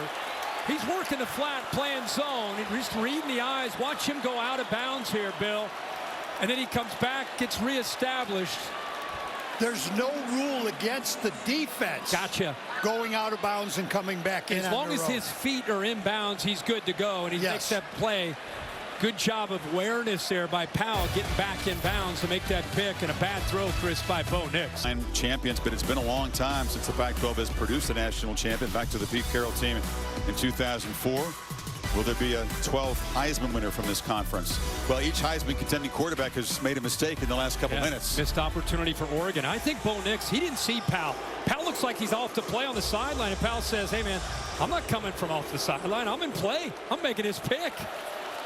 Nix's 38th and 39th touchdown passes of the season tonight. That just his 3rd pick of the season.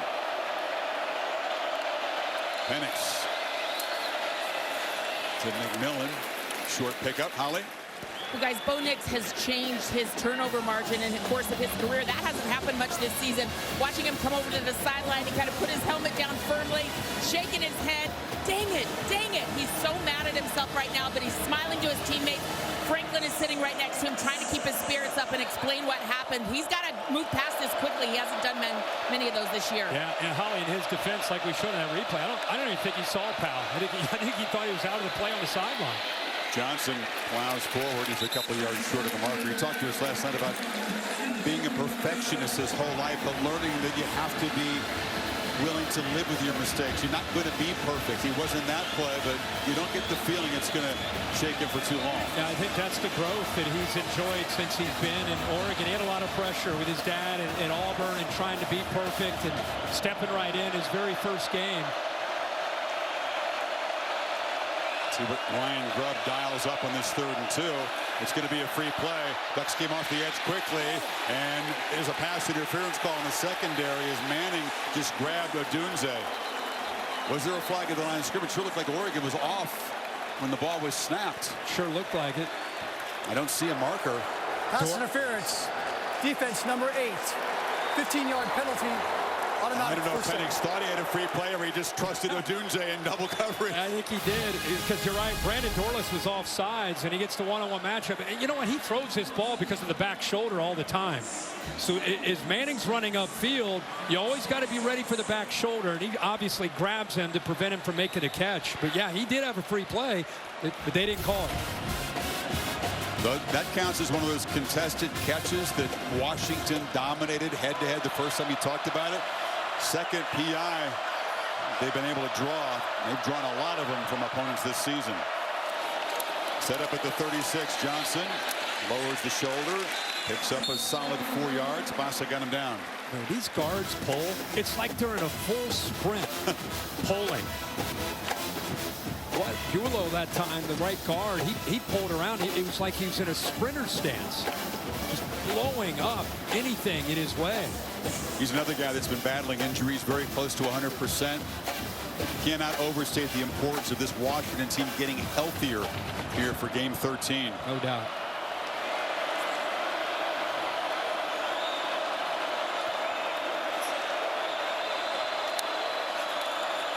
Johnson again on 2nd down, so patient. Lets the block set up. Oregon closed it down. Jacobs made the tackle. It'll be 3rd and 2. Chris, watch these guys pull. Watch Bulow and Rosengarten pull. I mean, it's slowed down a bit, but when they pull, they're building up some momentum behind them, and it makes it nice for Dylan Johnson. You get movement on that left side, you pull around on that counter play from the right side, and you get positive yards to put you in a very favorable 3rd down and 2. Yeah, the only 100-yard game by a back the Ducks allowed all season long in the first meeting. He's got 87 more tonight. Really get it again on this 3rd down play. Couple tight ends off to the right side. And they fake the reverse. Johnson's got it, and the turf monster got him. He stumbled as Nico Reed was closing in on him, or he would have had the first. Instead, the loss will move it back. Wow. Be 4th down. Yeah, you fake to Odunze, which is always going to catch the attention of the defense, and now it's just one-on-one. Dylan Johnson's been winning those one-on-one matchups all night. That's going to be a 1st down. But like you said, the turf monster gets him. Raiders play on grass. They don't allow the others to play there. They roll this field in and built it this week. There are some seams we spotted out there. I don't know if Dylan Johnson got one. He got something. McMillan in the backfield, along with Adams on 4th down. Penix is on the move, running out of time, and dropped. Nico Reed caught up. The Ducks get a sack and a huge stop. Well, he's looking outside. I thought he'd be locked in on Odunze. This is where he wants to go with the football. And when he rolls right here, if he throws there, it's a 1st down. If he's ready to go, and he is, he just doesn't see him. And I think he underestimates the speed that Braves able to catch up from behind and bring him down. Nix and the Ducks back to work. 3:21 in the 3rd quarter. Students on their feet here all season long. Taco Bell carrying on the Taco Bell Live Moss Student Section of the Year contest. Download the Taco Bell app to learn more. Close to 50-50, maybe a slight edge for green over purple in this building tonight. Oregon's defense, huge stop on 4th and 2 to give Nix the football back. Showing all these great images of Pac-12 and Pac-10 history. When I say Washington Huskies, first name for you that comes to mind? I guess Don James, the coach, right. National Championship in '91. Johnson dragged down. Another strong first down play. I like that. I'm going to go off the top of my head, Napoleon Kaufman. Okay. Another good one, right? Yeah, I agree. Dynamic player. I mean, there were so many good players on that. Yeah. More Don James era teams. Yeah.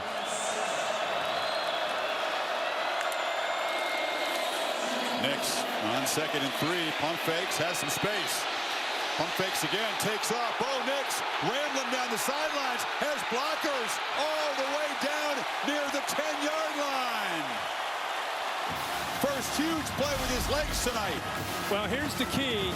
Man coverage, except for this safety in the middle of the field, and he moves with Bo Nix looking to his right. Look at the receiver to the left.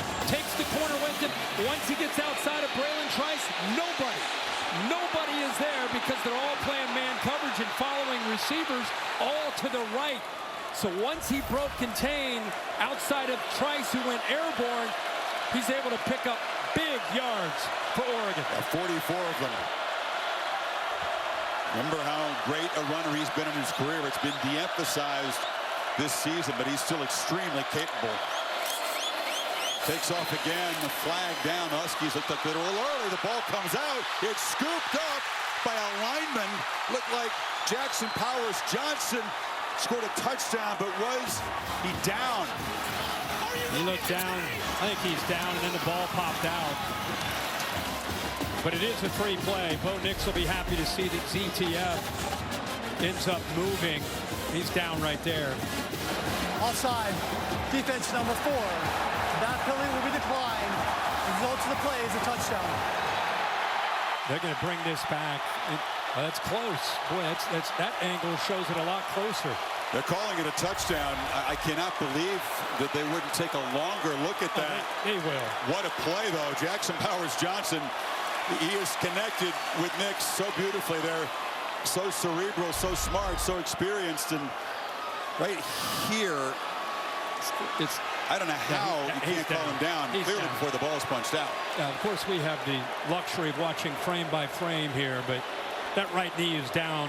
Then the ball is punched out. How about that punch? We talked about this setting up with a boxing motif here. Yeah. As a roundhouse. It knocked the ball loose. Keep in mind, again, Washington's offside, so this is a free play. So even if it was a fumble, Washington were to recover, which they didn't, it wouldn't have mattered. It would have been 3-5 yards. Bo Nix is like, are you kidding me? I played clean all year, as Holly reported, and I just lost the football. The offsides will now be enforced. Yeah. 5-yard penalty.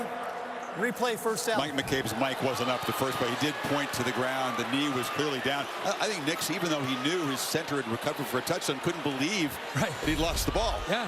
Again, he hasn't done it all year. They've been really haven't turned the football over, but there's the offside. ZTF there at the bottom.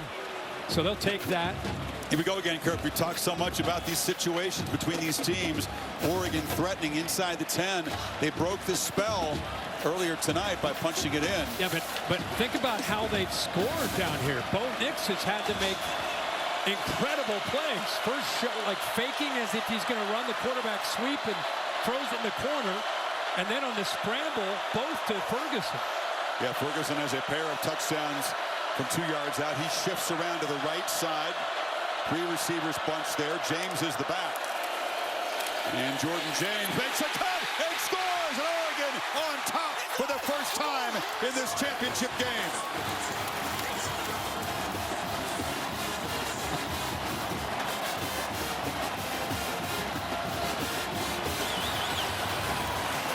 No trouble punching it in that time.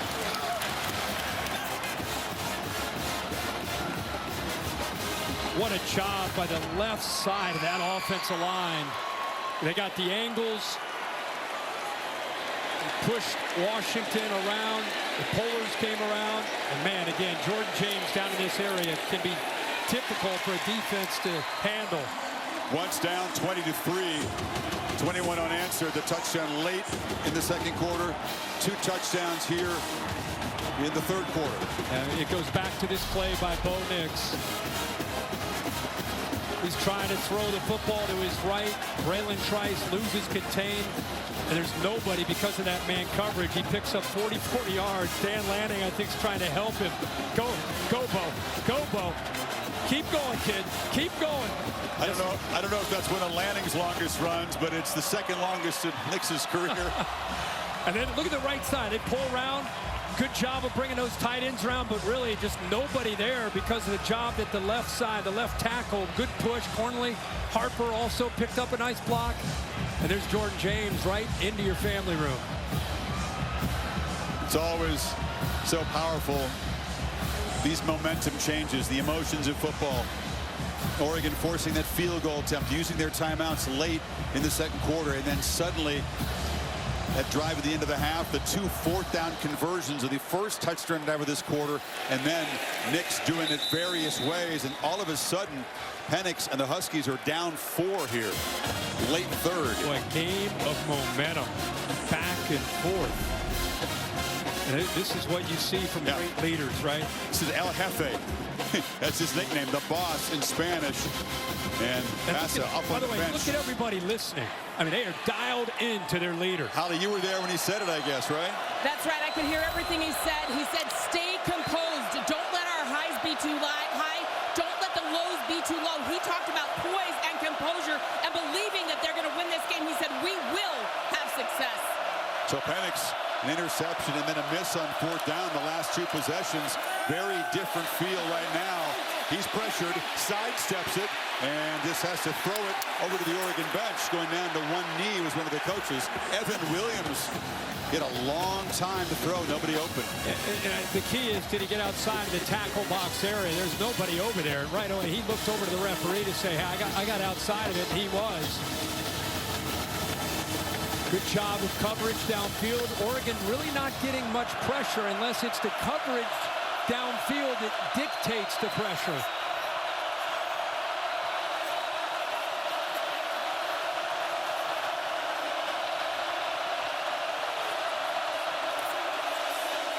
Pressure again. Penix on the move, looking, and checks it down to the tight end, Devin Culp, who makes a man miss. One of 3 tight ends in this offense who can be effective. He stepped out of bounds, but it's a first down to the 38. Nobody picked him up. Everybody's sinking downfield, and it's almost like a check down. Penix was looking inside to his receivers and trying to go downfield. Oregon took that away, and he does a really good job there of just not panicking and recognizing the tight end out in the flat all alone. Been a quiet evening so far for the Washington tight ends. That's the first catch for Culp. Boy, he's facing pressure almost every drop back now, isn't he? Yep.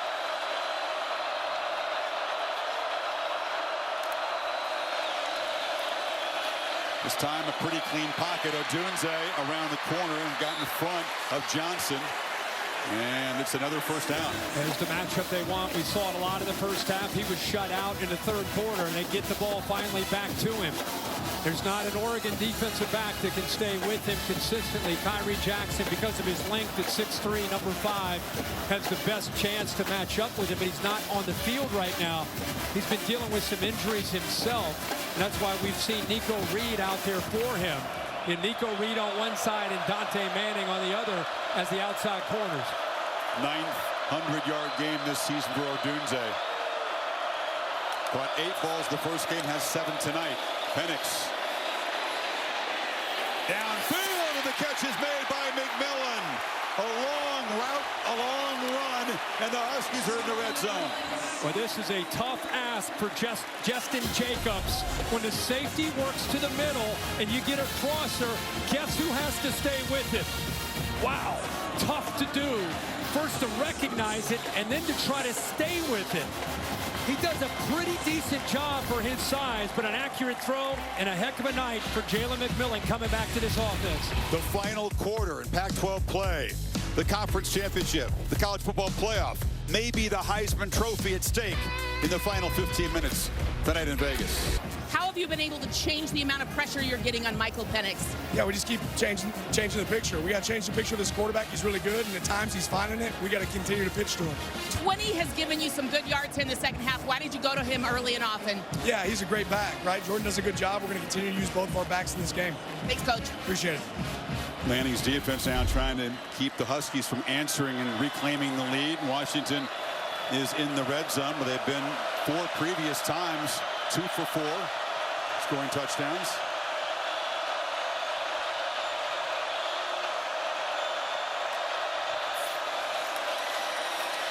Penix hit as he throws. The ball is out there. No whistle yet. The Ducks fall on it, and the signal is not given yet. Tysheem Johnson recovered it, and they signal Oregon football. They rule it a fumble, an enormous takeaway. We'll take another look. Yeah, Brandon Dorless going up against Fautanu. That's a heck of a matchup on the left side. It's just a matter of how quickly he's able to get in there. This is a great matchup here. One-on-one. He pushes in with power, closes, and gets to that football. Bill, we're going to have to take a much closer look just to see if that ball is knocked away from his hand before it comes forward. That was the toughest call I ever had as a referee. He's got that ball. That's a fumble. I've got to recover. There's a great look right there, Bill. You don't think the arm's coming for it right now before it's hit? I mean, I get it. You say it's close. I mean, I think if... That's why you make the big bucks, Billy. What do you got for us? Wow. I would have ruled a fumble on the field. You've got an argument there that the hand probably moved about 2 inches forward. Not an argument. What's the call? What are they calling? Well, forget the field. I mean, I know it was ruled upstairs on the field. What is Brian Brown in the replay booth, Pac-12, saying? They're going to turn it over to a pass. Incompletion? Incomplete. Wow, that is very, very close. And everything again, the Ducks are harassing and hitting and hurrying Penix. And much better in this second half than they were early in this game when he had all day to throw. Boy, everything at stake. That's you a imagine review. making this call The quarterback's upstairs? arm was moving forward. The result of the play is an incomplete forward pass. Second down. You know, there have been some interesting and very close calls in this game. But I think a correct one there. So take away the takeaway, and it's 2nd and 10 from the 20. That was the first time we've really seen Brandon Dorless. They didn't have to blitz. They just rushed 4, and he got home. Overpowered Fautanu, who's a great player at that left side. You know, that clock inside Penix's head is ticking a little faster now. Dylan Johnson, downhill run. You want to take a little bit of a pressure valve release on that pass rush, get the running game going, huh? Yeah, absolutely. Outside stretch play, but instead of bouncing this, he's looking back to the inside where those blocks are sustained. Oregon's defense running laterally, trying to just kind of stretch that play out back from running into the boundary, but he does a good job of feeling that, just a kind of a feel as he pressed it and then got upfield. Really interesting sequence here, Kirk. It's 3rd down and 3. If they don't get the 3 yards, is DeBoer they can go for it on 4th.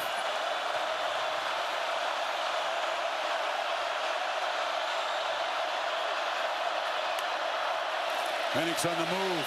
He keeps it. And he's an infrequent runner, but certainly athletic enough in crucial situations to move the sticks, and he does. He got hit by Evan Williams, the leading tackler, just known for his physicality. He got hit. I mean, that was a big collision. Penix got up. Odunze ends up trying to block Evan Williams right here, but he gets off the block, and now he gets downhill himself. Bang, right there.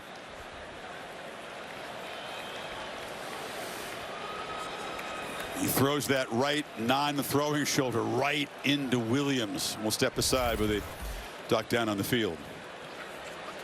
Brought to you by AT&T. Michigan trying to take care of business, secure their playoff spot. The winner of this game will be in the top 4 unless something crazy happens. Could Alabama possibly fall from 8 into the top 4 if they beat Georgia? That's the big question tomorrow. Huskies, a 1st down And goal from the 8. Yeah, good. We've talked a lot about that hit, but the important thing is, you said it, Michael Penix has a little dog in him himself. What a great effort on that third down. Lowers his shoulder and gets what he needs. Defensive leader Jeff Bassa was down. He was helped off the field. He had the wind knocked out of him by Dillon Johnson, who's got the football. Johnson, he's delivering blows. He's running over defenders, gets down to the 3. And keep in mind, he's playing with a foot that's not at 100%. Another great collision with Jamal Hill, a linebacker who's known for his ability to defend the run. He takes a major hit. Good job of holding on somehow and keeping Dillon Johnson out of the end zone. Those are 2 guys in the same weight class. Bassa, good news, back in the game, but number 7 looking a little bit possessed at the moment.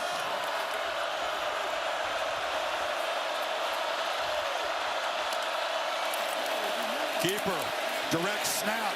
Johnson knocked down at the 1. That's a very effective goal line play. They just take the quarterback out of it and let him pick his hole. Yeah, we saw him hand one off to Bernard on a jet sweep. This time he gets behind him again. Look at that forearm. He's throwing. He's just throwing people. He is. He's lowering his shoulder. That time he threw a forearm into the face mask of Evan Williams. You know what's scary? Last time these teams played with 13 minutes to go in this game, Oregon was up by 4 in the first meeting as well. And here we are again. Penix back in shotgun formation. Johnson shifts around to his left. 3 receivers bunched over to that side. Johnson again bulldozes in. A flex from the Husky running game. A number 7. Over 100 yards. A couple of touchdowns. Washington back on top. Why not, right? You got a physical running back. You got one of the more dominant left tackles in the game. Go behind the big man and watch him open it up. Wow. That's beautiful. That is the way you do it. Dillon Johnson knows to just squeeze that tight behind him and easily gets into the end zone. Brady Gross, the PAT, to make it a 3-point game. So the replay takes that fumble away. Correct call of incomplete pass, and the Huskies back on top by 3. In the challenge of road games everywhere. Are you ready for the road? Goodyear, more driven. The Nissan Heisman Watch highlighting the 2 quarterbacks in this game. Talked to Jaden Daniels of LSU yesterday. He's very close to both these guys. He's watching tonight. He trains in the summer with Penix out in LA, the same 2 quarterback coaches. He'll be in New York. Figures both these guys will be too, based on what we've seen so far. No doubt about it. If Jaden is watching, congratulations. I know a lot of people really loved watching what he could do and the way he took that offense to a whole other level this year for LSU. And only one name can be called. That's right. I think from tomorrow night. Nix got off to a shaky start, then got it going with those 3 touchdown drives. Yeah, and he got it going with his feet, the threat of his feet. Makes a heck of a throw there on that 4th down play to Ferguson for a touchdown. What a quick release for another touchdown down in the red zone. Man coverage, pump fake, gets around it. Because it's man-to-man, look out. He's pump faking 10 yards downfield. The defense will buy it. There's no one there. Almost takes it all the way to the end zone. So he has come alive in this second half for Oregon.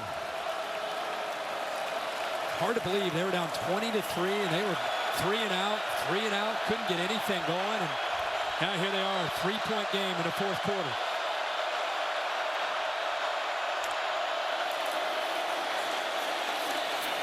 Been a quiet night for Bucky Irving. He came in really fresh. He figured he hadn't carried the ball a whole lot the last couple of games. He expected to have another big game against the Huskies. It's been Jordan James featured more than Irving so far. Yeah, but he's healthy and ready to go. I love how they use both of these guys, keep them fresh. What a great jump cut he had there. That probably should have been about a 2-yard gain. Jump cut gets him past the linebacker, picks up more yards. That was his longest run tonight, Kirk, 6 yards. Nix now flips it down to him. Irving. He's knocked down right near the marker. Should be enough to move the sticks. I asked you who you think of when you think of a Washington Husky. You said Don James. I got to be fair. Or who do you think of when you think of an Oregon, the Oregon? I got to say Marcus Mariota. Okay. It's the first name that comes. It's the first name that comes to mind. Mine is Michael James. Okay. Yep. There's a few fast guys to choose from. Yep. And the duck. Caught it. Marcus, the only Heisman winner from Oregon as of now. First down. Nowhere to run that time. Irving just turned right back into traffic, and Latula Nasanoa got him. Well, there's their best run defender. You know, there's another guy that's had to battle through some injuries. Watch how he just squares up. Oregon's been running the football, gets off the block, squares up. He just swallows Bucky Irving that time. He dents the line of scrimmage, as defensive coaches say, right? Swallowed up the ball carry. But don't undersell his preparation. Very smart, savvy defender, studies his craft. Knicks screen. Irving got one man to the ground, but from the ground, the tackle is made by Ulofosio. Tough to do out in space. That's what Oregon makes you do. Make your linebackers and defensive backs have to make plays where you got room to wiggle. There's that jump cut. He actually loses balance, but able to get back onto his feet and make that tackle. Here we go. Crucial 3rd and 9.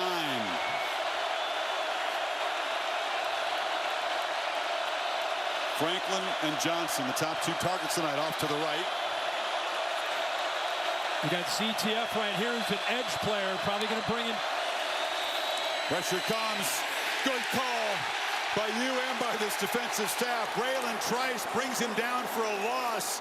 Edge Huskies that time. It's 4th down. Yeah, kind of like what you see from a Micah Parsons, that kind of player where he's an edge player. He's not like Micah Parsons, but it's the same kind of strategy where you put one of your best pass rushers here, and then they bring the twist around, and it's Trice to the left who comes around off that blitz. He occupies the offensive lineman, and it frees it up for 8 to come home and come up with that sack.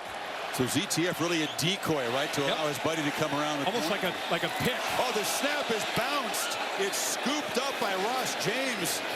Did well to avoid a disastrous special teams play. The boot isn't bad. All that adrenaline going through the body rolls out at the 18-yard line. But the low snap, almost a serious problem. Rescued and a 46-yard punt. Last drive by Washington with Penix. Time to throw. Look at the accuracy. Very tough to ask the linebacker to be able to stay with him. Justin Jacobs. And then a 3rd down play. Shows the toughness. Doesn't always run, but is able to there and then get back to that offensive line. And Dylan Johnson running the football. Over 100 yards on the night, number 7 has now.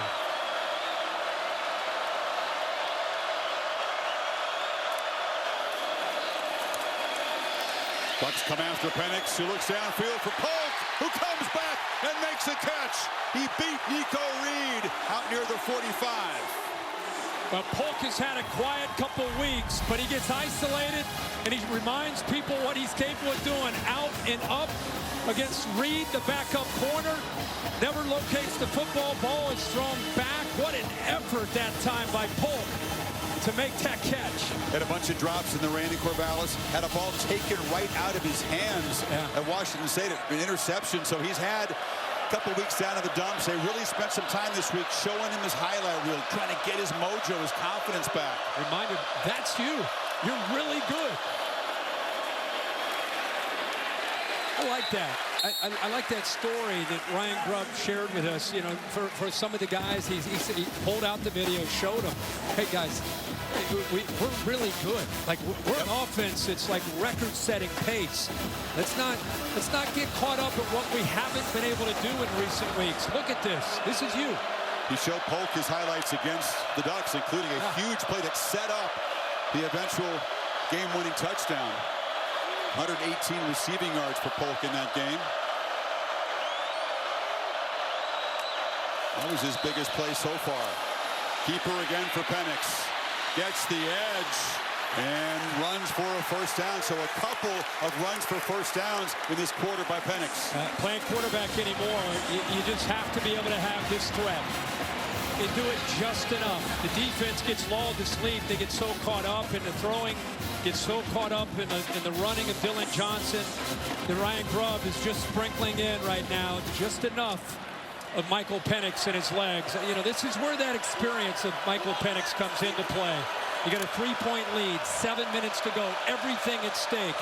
Manage the game. Let's be smart. Let's have the operation clean. Penix over the middle. It's the poke again. He's got it to the 25. Number 2 is back. Watch how close the transfer from Iowa makes a play on this football. Very, very close to be able to read this. He gets caught up for a second. Now he gets his head on a swivel. Where's the ball going to be thrown? So close. Good job by Penix of getting it out on time. Made it tough for Justin Jacobs to get over there. And they continue to hammer these deep crossers to these receivers because he's got time to throw. Time, by the way, is a factor now. Inside of 6:20. Huskies trying to make this a 2-score game. Could be a serious dagger if they can find the end zone. McMillan scoops around the edge, knocked out of bounds at the 20. Ducks defense on the ropes here.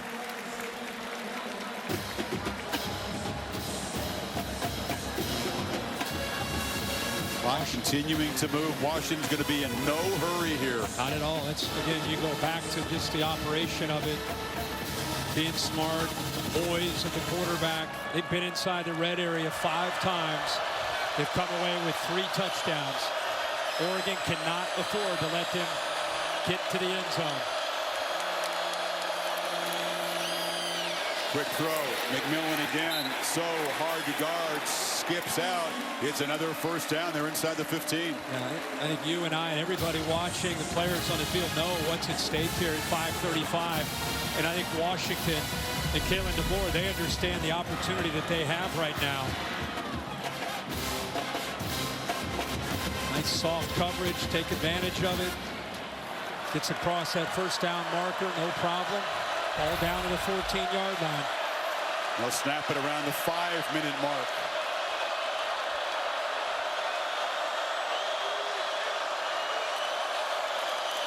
Johnson. Big crease. Balls forward to the 5-yard line. Huskies on the verge of delivering that dagger right here. Brailsford, the center, watch him work around, open that hole up. These linemen are getting a hat on a hat. Really good job. Watch this block right here by the center on that shade. Gets all the way around, shows you the athletic ability, just turns his body, keeps the defender away from the hole, puts his backside to the hole. And he's running downhill for those 8 or 9 yards. Clock continues to tick away. All Nix can do is watch and hope the Ducks can force a field goal attempt. Penix launching to the end zone. Incomplete. Odunze covered by Manning way over their head. Gotta love that aggressive call. He's left out there one-on-one.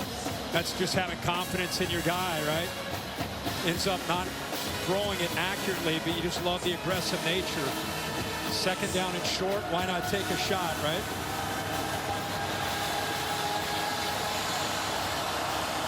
Now you go back to Dylan Johnson, right? Take a shot, try to get the touchdown, and then hammer away with number 7. Power to the right of the formation. Right up the middle, Johnson. First and goal, Huskies. Again, you know it's coming. That's why you take that shot on second down. You come right back to it because the confidence you have in that line. Double team up to the linebacker. Dylan Johnson has been that workhorse, the Iron Man tonight.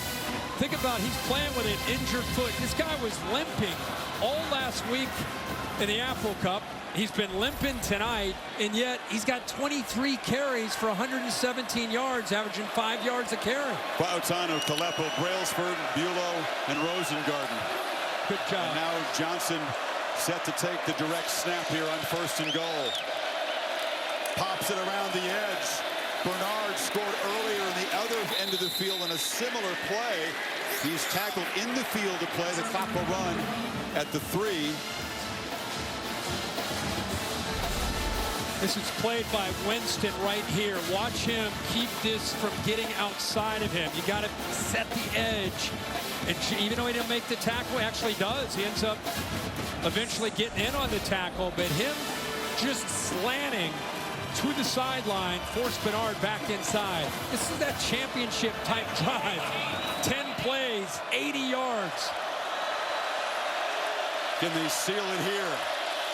Penix on the move, has to throw it away. Johnson was covered in the flats. 3rd and goal. Great discipline that time. Steve Stevens, the safety. I think they were trying to sneak Dylan Johnson out. He's been hurting him running the football. That time they slid him out into the flat, but Oregon ready for it, man. Here we go. This is 3rd and goal at the 2-yard line.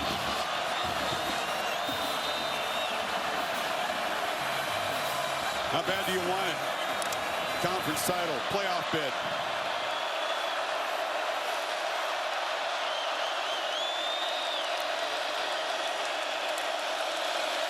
Penix lobs it into the end zone. Touchdown! Quentin Moore with the play of his life. You never would expect him to be the guy to make the play that could put them in the college football playoff. Wow. Unbelievable. There's his parents. Michael Penix got to be proud of this. Fake here, and here's your guy that's going to go here and occupy the safety. The tight end is here and goes out to the flat. He looks like he's blocking. They're so worried about a doomsday, they've got him bracketed. Nobody's left to pick up the tight end. Moore, who's out in the flat for the touchdown. An unlikely hero for the final 2 yards of a marathon drive that's going to live forever in Husky history. 12 plays, 82 yards, almost 6.5 minutes. Knicks and the Ducks down 10 with just 2:40. Of course, Sunday on ESPN, after all the excitement tomorrow, the exclusive reveal of the CFP matchups in the Rose Bowl game and the Allstate Sugar Bowl, plus all the other New Year's 6 matchups, the final rankings. If this holds and Washington leading by 10 with 2:44 to go, I would not bet against a Washington-Michigan collision in the Rose Bowl. How happy would the Rose Bowl be to have that as the last? We thought last year was the last Pac-12 and Big Ten Rose Bowl, but if you get that, that would be a heck of a matchup. Wolverines big favorites, got to handle business in Indy against the Hawkeyes. Keep in mind this about Oregon tonight. 3 timeouts, have 2 touchdowns tonight, not in the year, tonight, in 1:30. So can they score? Can they preserve some timeouts? Can they get the ball obviously downfield and into the end zone? That's a lot of good questions. We'll have to find out. Let's do it.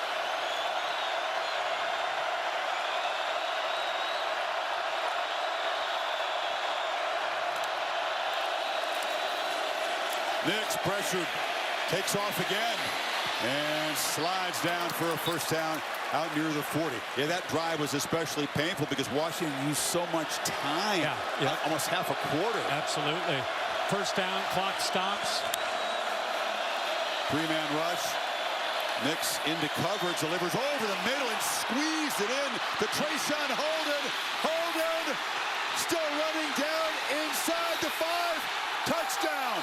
Now they spot him out. They do spot him out. Some hesitation, but it looks like they're going to put the ball at the 4. What a play. I'm saying these guys can score in a hurry in a blink of an eye. What a well-designed play. And what an effort here. I don't see it went out of bounds. I didn't think he did. No, that's a touchdown.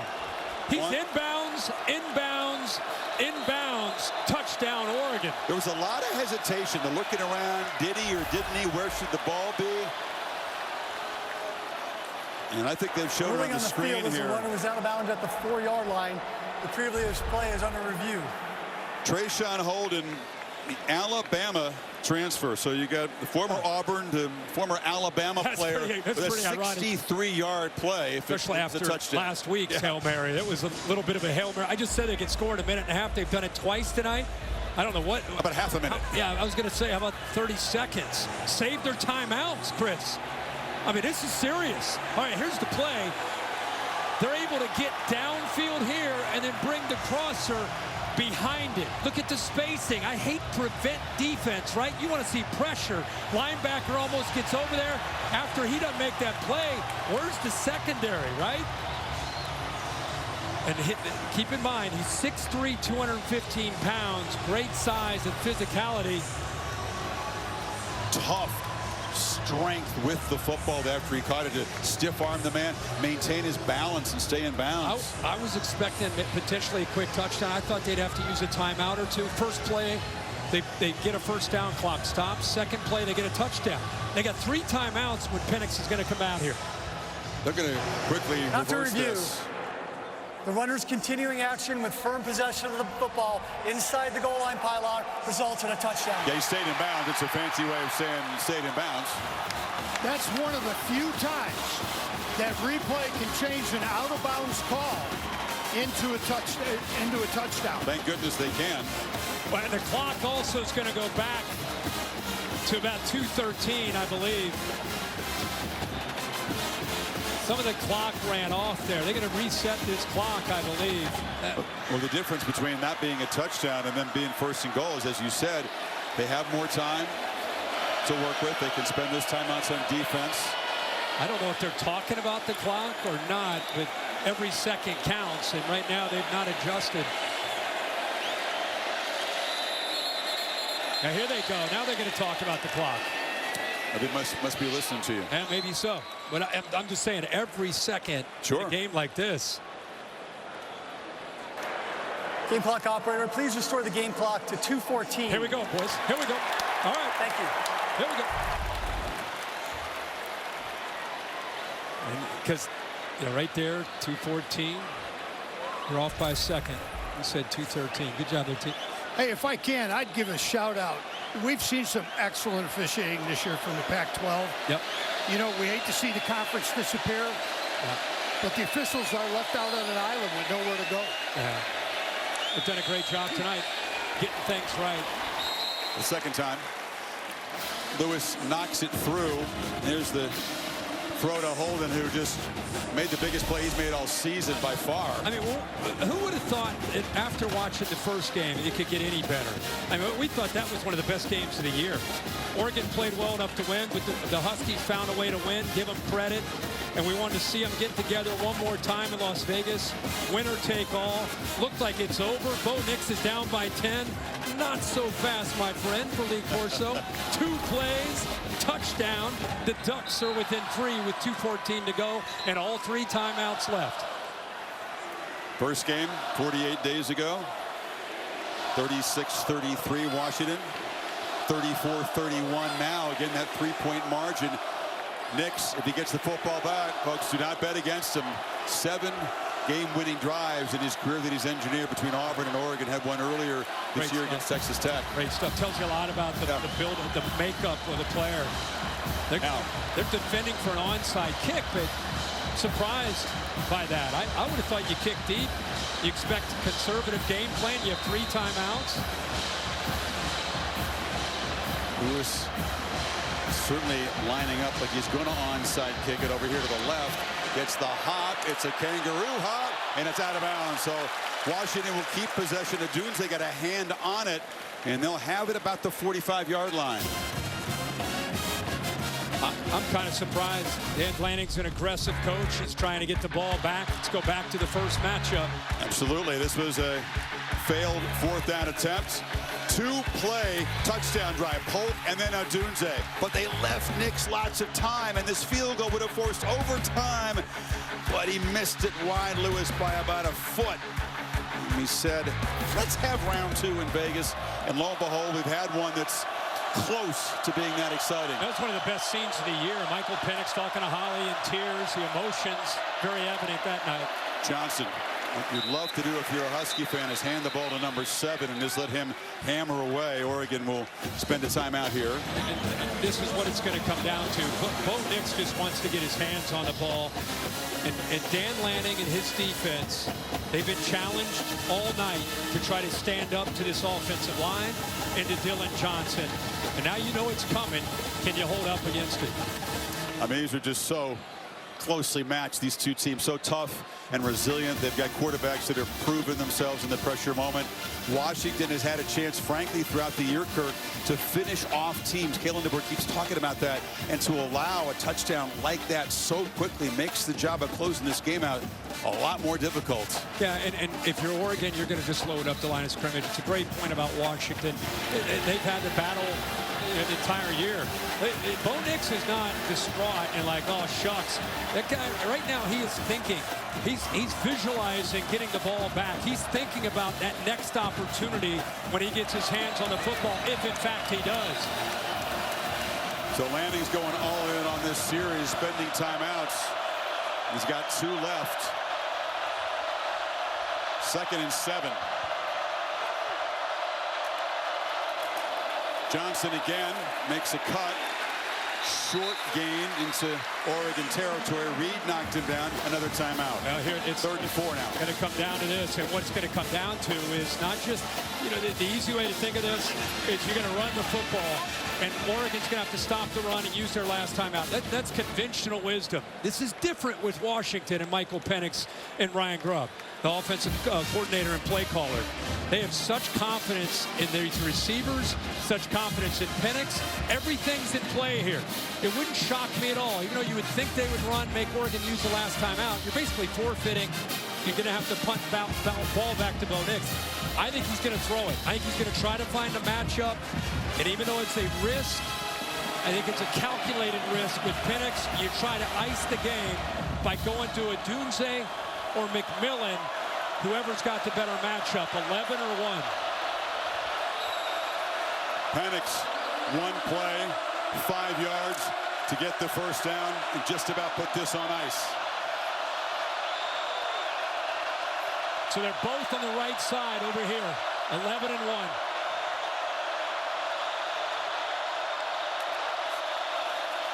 Has time, short throw, catch made, McMillan, first down, Washington. 2 elite receivers on one side of the field. He was in front of Evan Williams, and all Nix can do is continue to visualize and hope. But that should just about do it. Like I said, this goes against that conventional wisdom.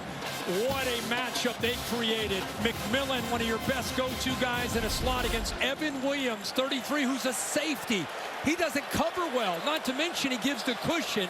So the formation, stacking him, creates that matchup. And again, doesn't surprise me, they got aggressive. Now you run the ball and you work the clock and get out of here with a win. Johnson, as a flag comes in, he's bulldozing for a solid gain. That's in the area where you would expect a hold, and that is the signal. So that's a break for Oregon, as the penalty will stop the clock. Yeah, I think that blitz created that hold. Exactly what Washington did not want to have happen.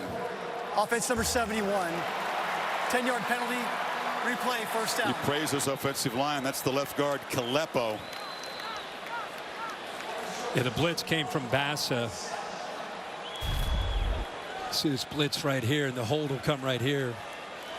Kalepo, just because of that, the speed of that blitz and the timing of it, just grabs on there to the jersey. Kind of a gray area call, but they call it. That radically changes the thinking here. Now, will they run it? Yes. Oh, yeah. Johnson straight ahead. And Lanning will spend his final timeout. And it'll be 2nd down. These are 2 heavily penalized teams throughout the season. Didn't end up costing him too much, but tonight really hasn't been a huge penalty factor. Willow is down, the right guard he missed last week's game. He's been injured. He's been playing a great game tonight. Just what you hate. Oh, hopefully it's maybe a cramp there. Looking at the left calf, or the right calf, I should say. Yeah. Boy, this offensive line, talk about game ball or MVP. It's easy to look at Penix, easy to look at Dylan Johnson, Dunze, McMillan. All those guys played great. If you could give, if I were in the locker room, I were Kalen DeBoer, I'd give that offensive line as a unit a game ball for the way they have played tonight. Outstanding. Ran the football tonight.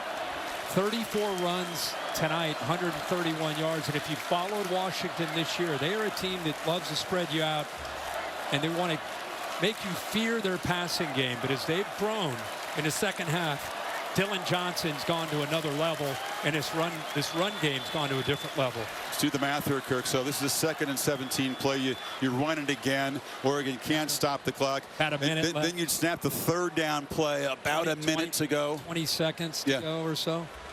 Yeah. Call a timeout with probably 20 seconds to go. You would call your own timeout, punt it away. They're going to have to punt it.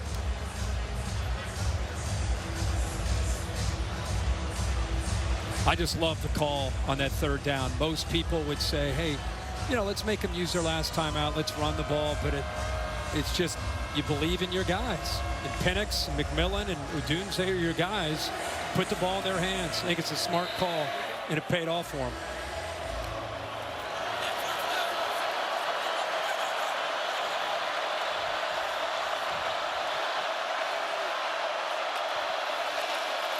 th carry for Johnson, who makes a cut.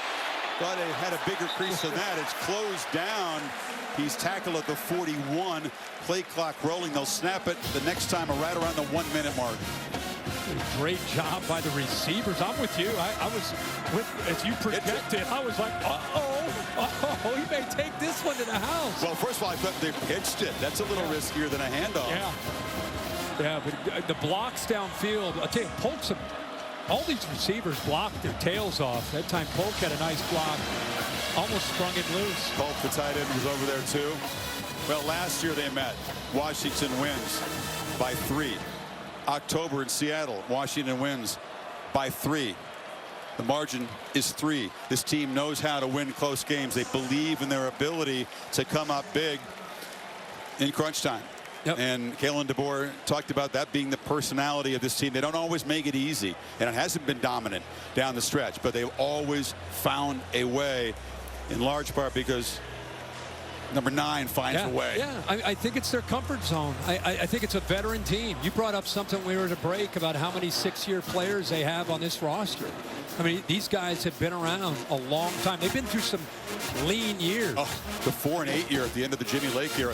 13 guys, Kurt, in their 6th year at UW. 13 guys in their 5th year at UW. They didn't even count the veteran transfers in a program like Penix. Yeah, and I guess my point is sometimes when you're a team that's been challenged through the bad and you get through it and you stay, how rare is that? You get through it, you go through a coaching change, you come into a new system, there's some portal guys that come in like a Michael Penix, and you develop a serious chemistry and a love for each other. And so when you do get challenged, you get those one-score games, you believe in each other, you find a way to win. It's not by accident when you do it that many times. One more play to bleed the clock down, and then you would expect punt it. Johnson makes a cut. Forget about that. Johnson, first down, slides down, and the Washington Huskies are going to win the final Pac-12 championship and punch a ticket to the college football playoff. And Dylan Johnson factored in 3 touchdowns tonight, 2 running, 1 throwing. What a fitting ending. How awesome is this, man? Just take this in, Husky fans. Doubted by many all year, underdogs. Seems like on a weekly basis. The only people that believed in Washington were Kalen DeBoer, these players, these coaches, and their fans. And now they're going to be the Pac-12 champions and on their way to the playoff. Team of experienced, veteran, resilient survivors headed to the playoff.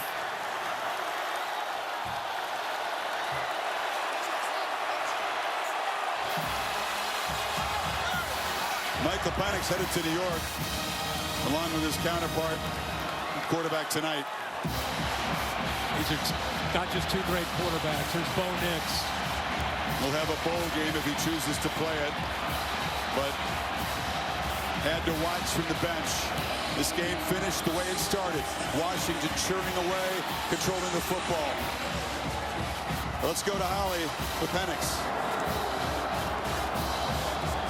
Coach, and you guys are all hugging out here. Your offensive line just came over and told you we love you. Michael, from all the ups and downs you've gone through, how does this compare right now, this moment that you've worked for? Man, this is the best moment, man. You know, to be able to win this win this game, man. You know, big time. You know, last Pac-12 championship. You know, and man, we just beyond blessed. You know, to be in this position and you know, obviously to get this win. You know, obviously DJ put in a lot of work, man, today. You know, finishing it off right there at the end. You know, but man, we just so thankful. There was a point in this second half, Oregon had scored 21 straight points. How did you guys start to gain some momentum back and some belief that you could win this? Yeah, just staying with a 1-0 mindset, you know, just continue to believe that, you know, we have what it takes, you know, and that's all we need, man. We have what it takes, and we just had to go out there and execute, and that's what we were able to do at the end of the game. It is tough to wind the clock out like that. You guys are just trying to make first downs, and you give the ball to Dylan Johnson, who's out here limping, tired, exhausted. Why does this team believe in him so much? Man, just his work ethic, man. He's the same guy each and every day, man, and he gives anything for this team, you know, and man, we just appreciate him for trusting in us and coming here this year. You know, he's definitely been a big impact on all our wins this year. Dylan, you are exhausted right now. You're limping. This was hard out here for you tonight. How do you describe the heart you have to bring a championship home for the Huskies? Man, I'll do whatever it takes for this team, man. Just blessed to be out here to have this opportunity with these guys, man. At the beginning of the year, this was our goal, was to win the Pac-12 championship, and that was our first stepping stone to that. And I'm just blessed to be out here. A lot of people didn't believe in you tonight. A lot of people thought this was Oregon's night. Why wasn't it? Man, we were the most physical team, man, and we came out here with a 1-0 mindset, and we came out with the W. This seems like a special, special brotherhood. We have felt it all year. Why, Michael? Man, you know, just the love and you know, the amount of time and work that we pour into each other, you know, each and every day. You know, all off-season, all the hard times we were going through those workouts, you know, always being there for each other, lifting each other up throughout the whole journey. You know, it got us strong, and our love for each other, you know, is unmatched, man. And, you know, that's what helps us win and be able to stay together each and every day. Michael, I'm not going to put you on the spot, but Dylan, I'll ask you, is this a Heisman moment for your quarterback? Man, absolutely. Absolutely, man. They need to go and give my boy the Heisman, man. We waiting on it at the house. Thank you, guys. Thank y'all. Penix never wants to talk about the Heisman. He's been focused on team goals. Mo Nix coming across here, and he's going to join Penix. This will be a nice display of mutual respect and admiration. Two guys who have played a lot of college football. See you in New York, maybe. And there's Kalen DeBoer also saying hello and wishing him all the best. And let's go back to Holly with Kalen DeBoer. Coach, the physicality of your team tonight, the line of scrimmage. You're a day short this week. How did your team find that within themselves? Yeah, I'm just so proud of it. We knew that that's what it was going to take tonight, and you know, we've just gotten better and better in that way. I thought just the key was us executing, and DJ just running hard. So proud of both sides of the ball doing a good job with the line of scrimmage. After the last scoring drive, the offensive line came over to the sideline, and they were in tears, sobbing. How much did they give you tonight? They gave me everything. They do it for each other. The brotherhood is so strong here. It's all they talked about before the game, halftime. You know, just want to showcase what we've built and, you know, how hard they play for each other. It's so hard to go undefeated. So hard, the things that rise up and get in your way. How did you keep the focus and the momentum for tonight with everything that was at stake? Yeah, it's just about, you know, it's about how you set it up from the beginning. And it was all about just us one day at a time, one play at a time when it comes to a game, and just focused on the present, you know, not getting too far ahead of ourselves. And Coach, last but not least, Michael Penix just continues to make these plays and do the right things. How have you seen this young man just strive and thrive this season? I've said it all along, you know, the last 2 years, I think his life and just what he's gone through has set him up for, you know, the resiliency that he has when we're in these moments where it gets hard and it gets tough, and you got to step up, and you know that you can get through it if you just worry about what you can control. What does it mean to win the final Pac-12 championship with the conference as it is now? Yeah, it means a lot, you know, and for us to do it how we did it against a great football team, hats off to Oregon. They're a phenomenal football team. We knew it'd take everything we had, but we couldn't be happier, man. I'm just so proud of these guys and excited about what's to come. All right, Coach, how about we go get your trophy? Let's go get it. They've earned that trophy. 7 wins in this conference by 1 score or less. 2 3-point wins over Oregon. Here's the third down conversion that iced the game. They were 6 for 6 on third down in the second half. Goes wide. Been doing it all night. Cut back. Get behind those polling linemen. It's always designed to be a stretch play. I love that he shows that maturity and experience in getting out. The play's designed to go outside, but he has such great vision and great feel to cut that back. That's where he got most of his yards. Yeah, it's a really tough position to play on Saturdays and Sundays, and the pain that he dealt with. He didn't have a pain-free day this entire season, man. He didn't have a day in his life this season that didn't involve treatment and therapy. That feels good. This guy, what is he, 24-2 in Washington? Pretty good. Pretty darn good, especially Ryan Grubb. Congratulations to him as the offensive coordinator and play caller. Boys, he had a great year working with Michael Penix. Put together a game plan every week, and there's Bo Nix, the agony of defeat right there. When they went down 10, they were in deep trouble, but they had life after that lightning quick touchdown. They just couldn't get the Huskies off the field. It was a line of scrimmage battle won by Washington emphatically. Ducks fans thought they won that part of the game the first time, even though they didn't win the scoreboard. It was clear cut tonight. Kind of surreal, you know, just looking at Washington going up there on the stage. It's like this is a swan song. You know, I mean, at one moment you're celebrating, you're happy, it's great. Washington, they're undefeated, they're Pac-12 champs, they're going to the playoff. On the other hand, I'm looking at the monitor like, this is the end. You know, it's the end of an era. You and I both love the Pac. We used to be the Pac-10 when we were growing up. Pac-12 now. It's really kind of mixed emotions. It's tough to see this. We're excited about the future, them joining both these teams, along with USC and UCLA joining the Big Ten, others going to the Big 12. But yeah, this is a surreal night. We'll never forget this one. We will not.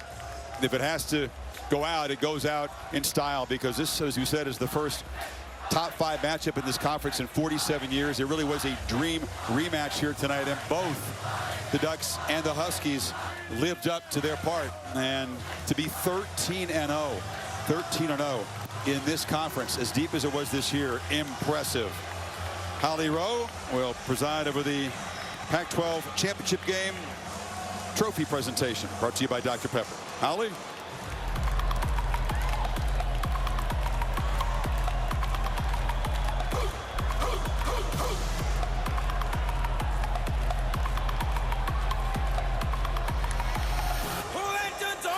Fans, it's time now for the 2023 Pac-12 Football Championship Game Trophy presentation, presented by 76.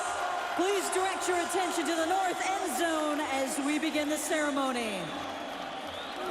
Well, welcome to the 2023 Pac-12 Football Championship Awards presentation. This is a special night. We have loved the Pac-12 and all that it has meant, and we are grateful that we got to be here tonight to experience this greatness. Before we recognize tonight's most valuable player and present the championship trophy, we'd like to congratulate both Oregon and Washington on tremendous seasons and fantastic performances. We'd also like to thank some of our trusted partners, the City of Las Vegas, as well as the tireless work from our friends at Allegiant Stadium, LVCVA, Las Vegas Events, the Raiders, MGM Resorts, Resort World, and our presenting sponsor, 76. The collective efforts from the Pac-12 partners, staff, and universities have placed a national spotlight on the Pac-12, and I have to say, we've done a lot of football this year, and some of the best football we saw all year was in this conference. I'd like to thank all of the fans, everybody who is celebrating. We appreciate you. And now, to announce the most valuable player of the 2023 Pac-12 Football Championship game, the MVP goes to Michael Penix.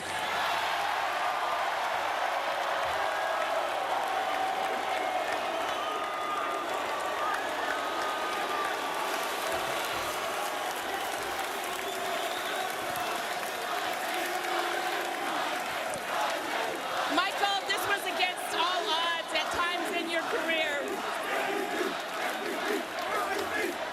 They know the deal, right? They know the deal.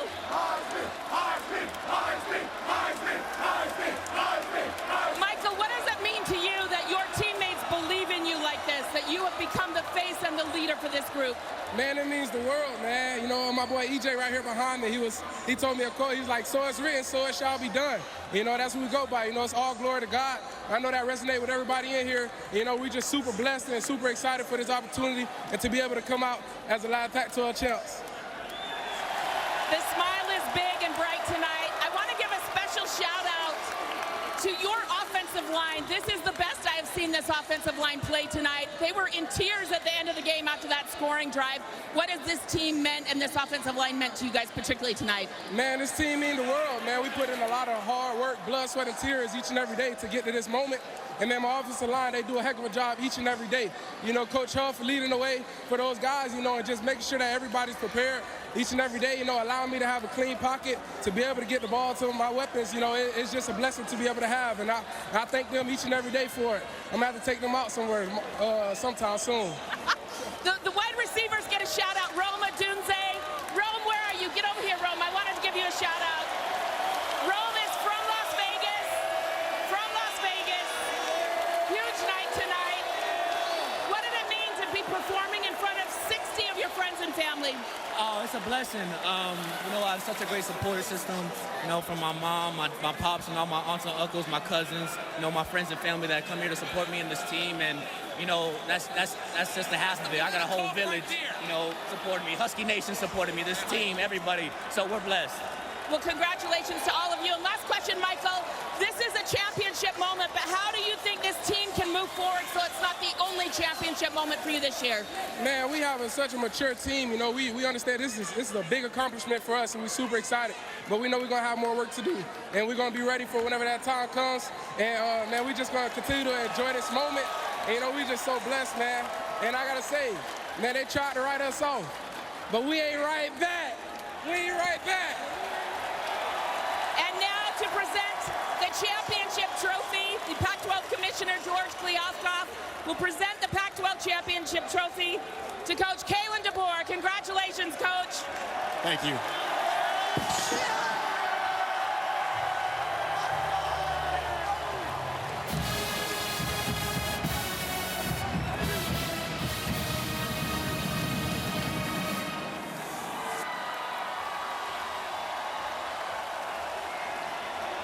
Well, they played Purple Rain in Seattle when they knocked off the Ducks. Now it's the purple and white confetti, the last confetti fall in this conference.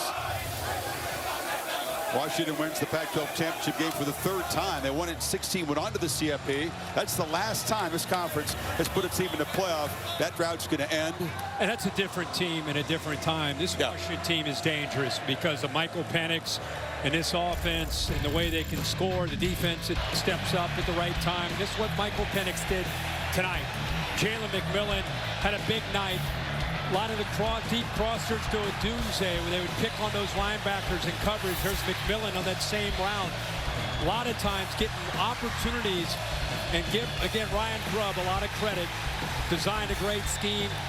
You said the tight end there. What do you have? One touchdown all year long? We had one catch all year long. It was in September. Right time, right place for the touchdown to secure it.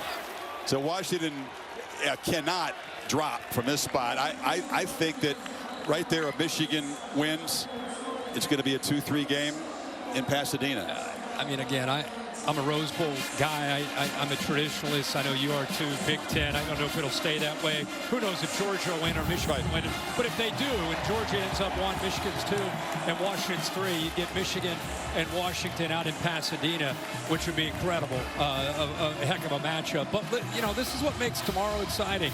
You think you know the answers, and then there's upsets. Someone's going to get upset tomorrow. You just don't know who it's going to be. There are a lot of teams in play. We'll see. It's going to be a fun day. Yeah, Washington again, a reminder, almost a 10-point underdog here, so no foregone conclusions on championship weekend, which got off to a bang. And it is tough to say goodbye to this conference. We're left with one really powerful, everlasting memory from the Pac-12 among the so many memories over the last few decades watching this conference. Been a lot of fun. Been a great year for this conference, and what a fitting championship game that goes down to the last few minutes. One piece of the playoff puzzle is now set. Stand by for Saturday. Wonderful job by our crew tonight and all season long. Our pleasure and honor to bring this one to you from Las Vegas. Bill Bonnell produced the game. Jimmy Platt directed it. Thanks to Mark Amento, Mike Black, Dan Brown, Tony Granieri up here in the booth. Awesome all-star team. Bill Lamagne, Holly Rowe on the field, and everybody involved in bringing you the final Pac-12 Conference Championship game. Another classic battle. Another win for Washington. For Kirk and Holly, Chris Fowler saying good night from Vegas.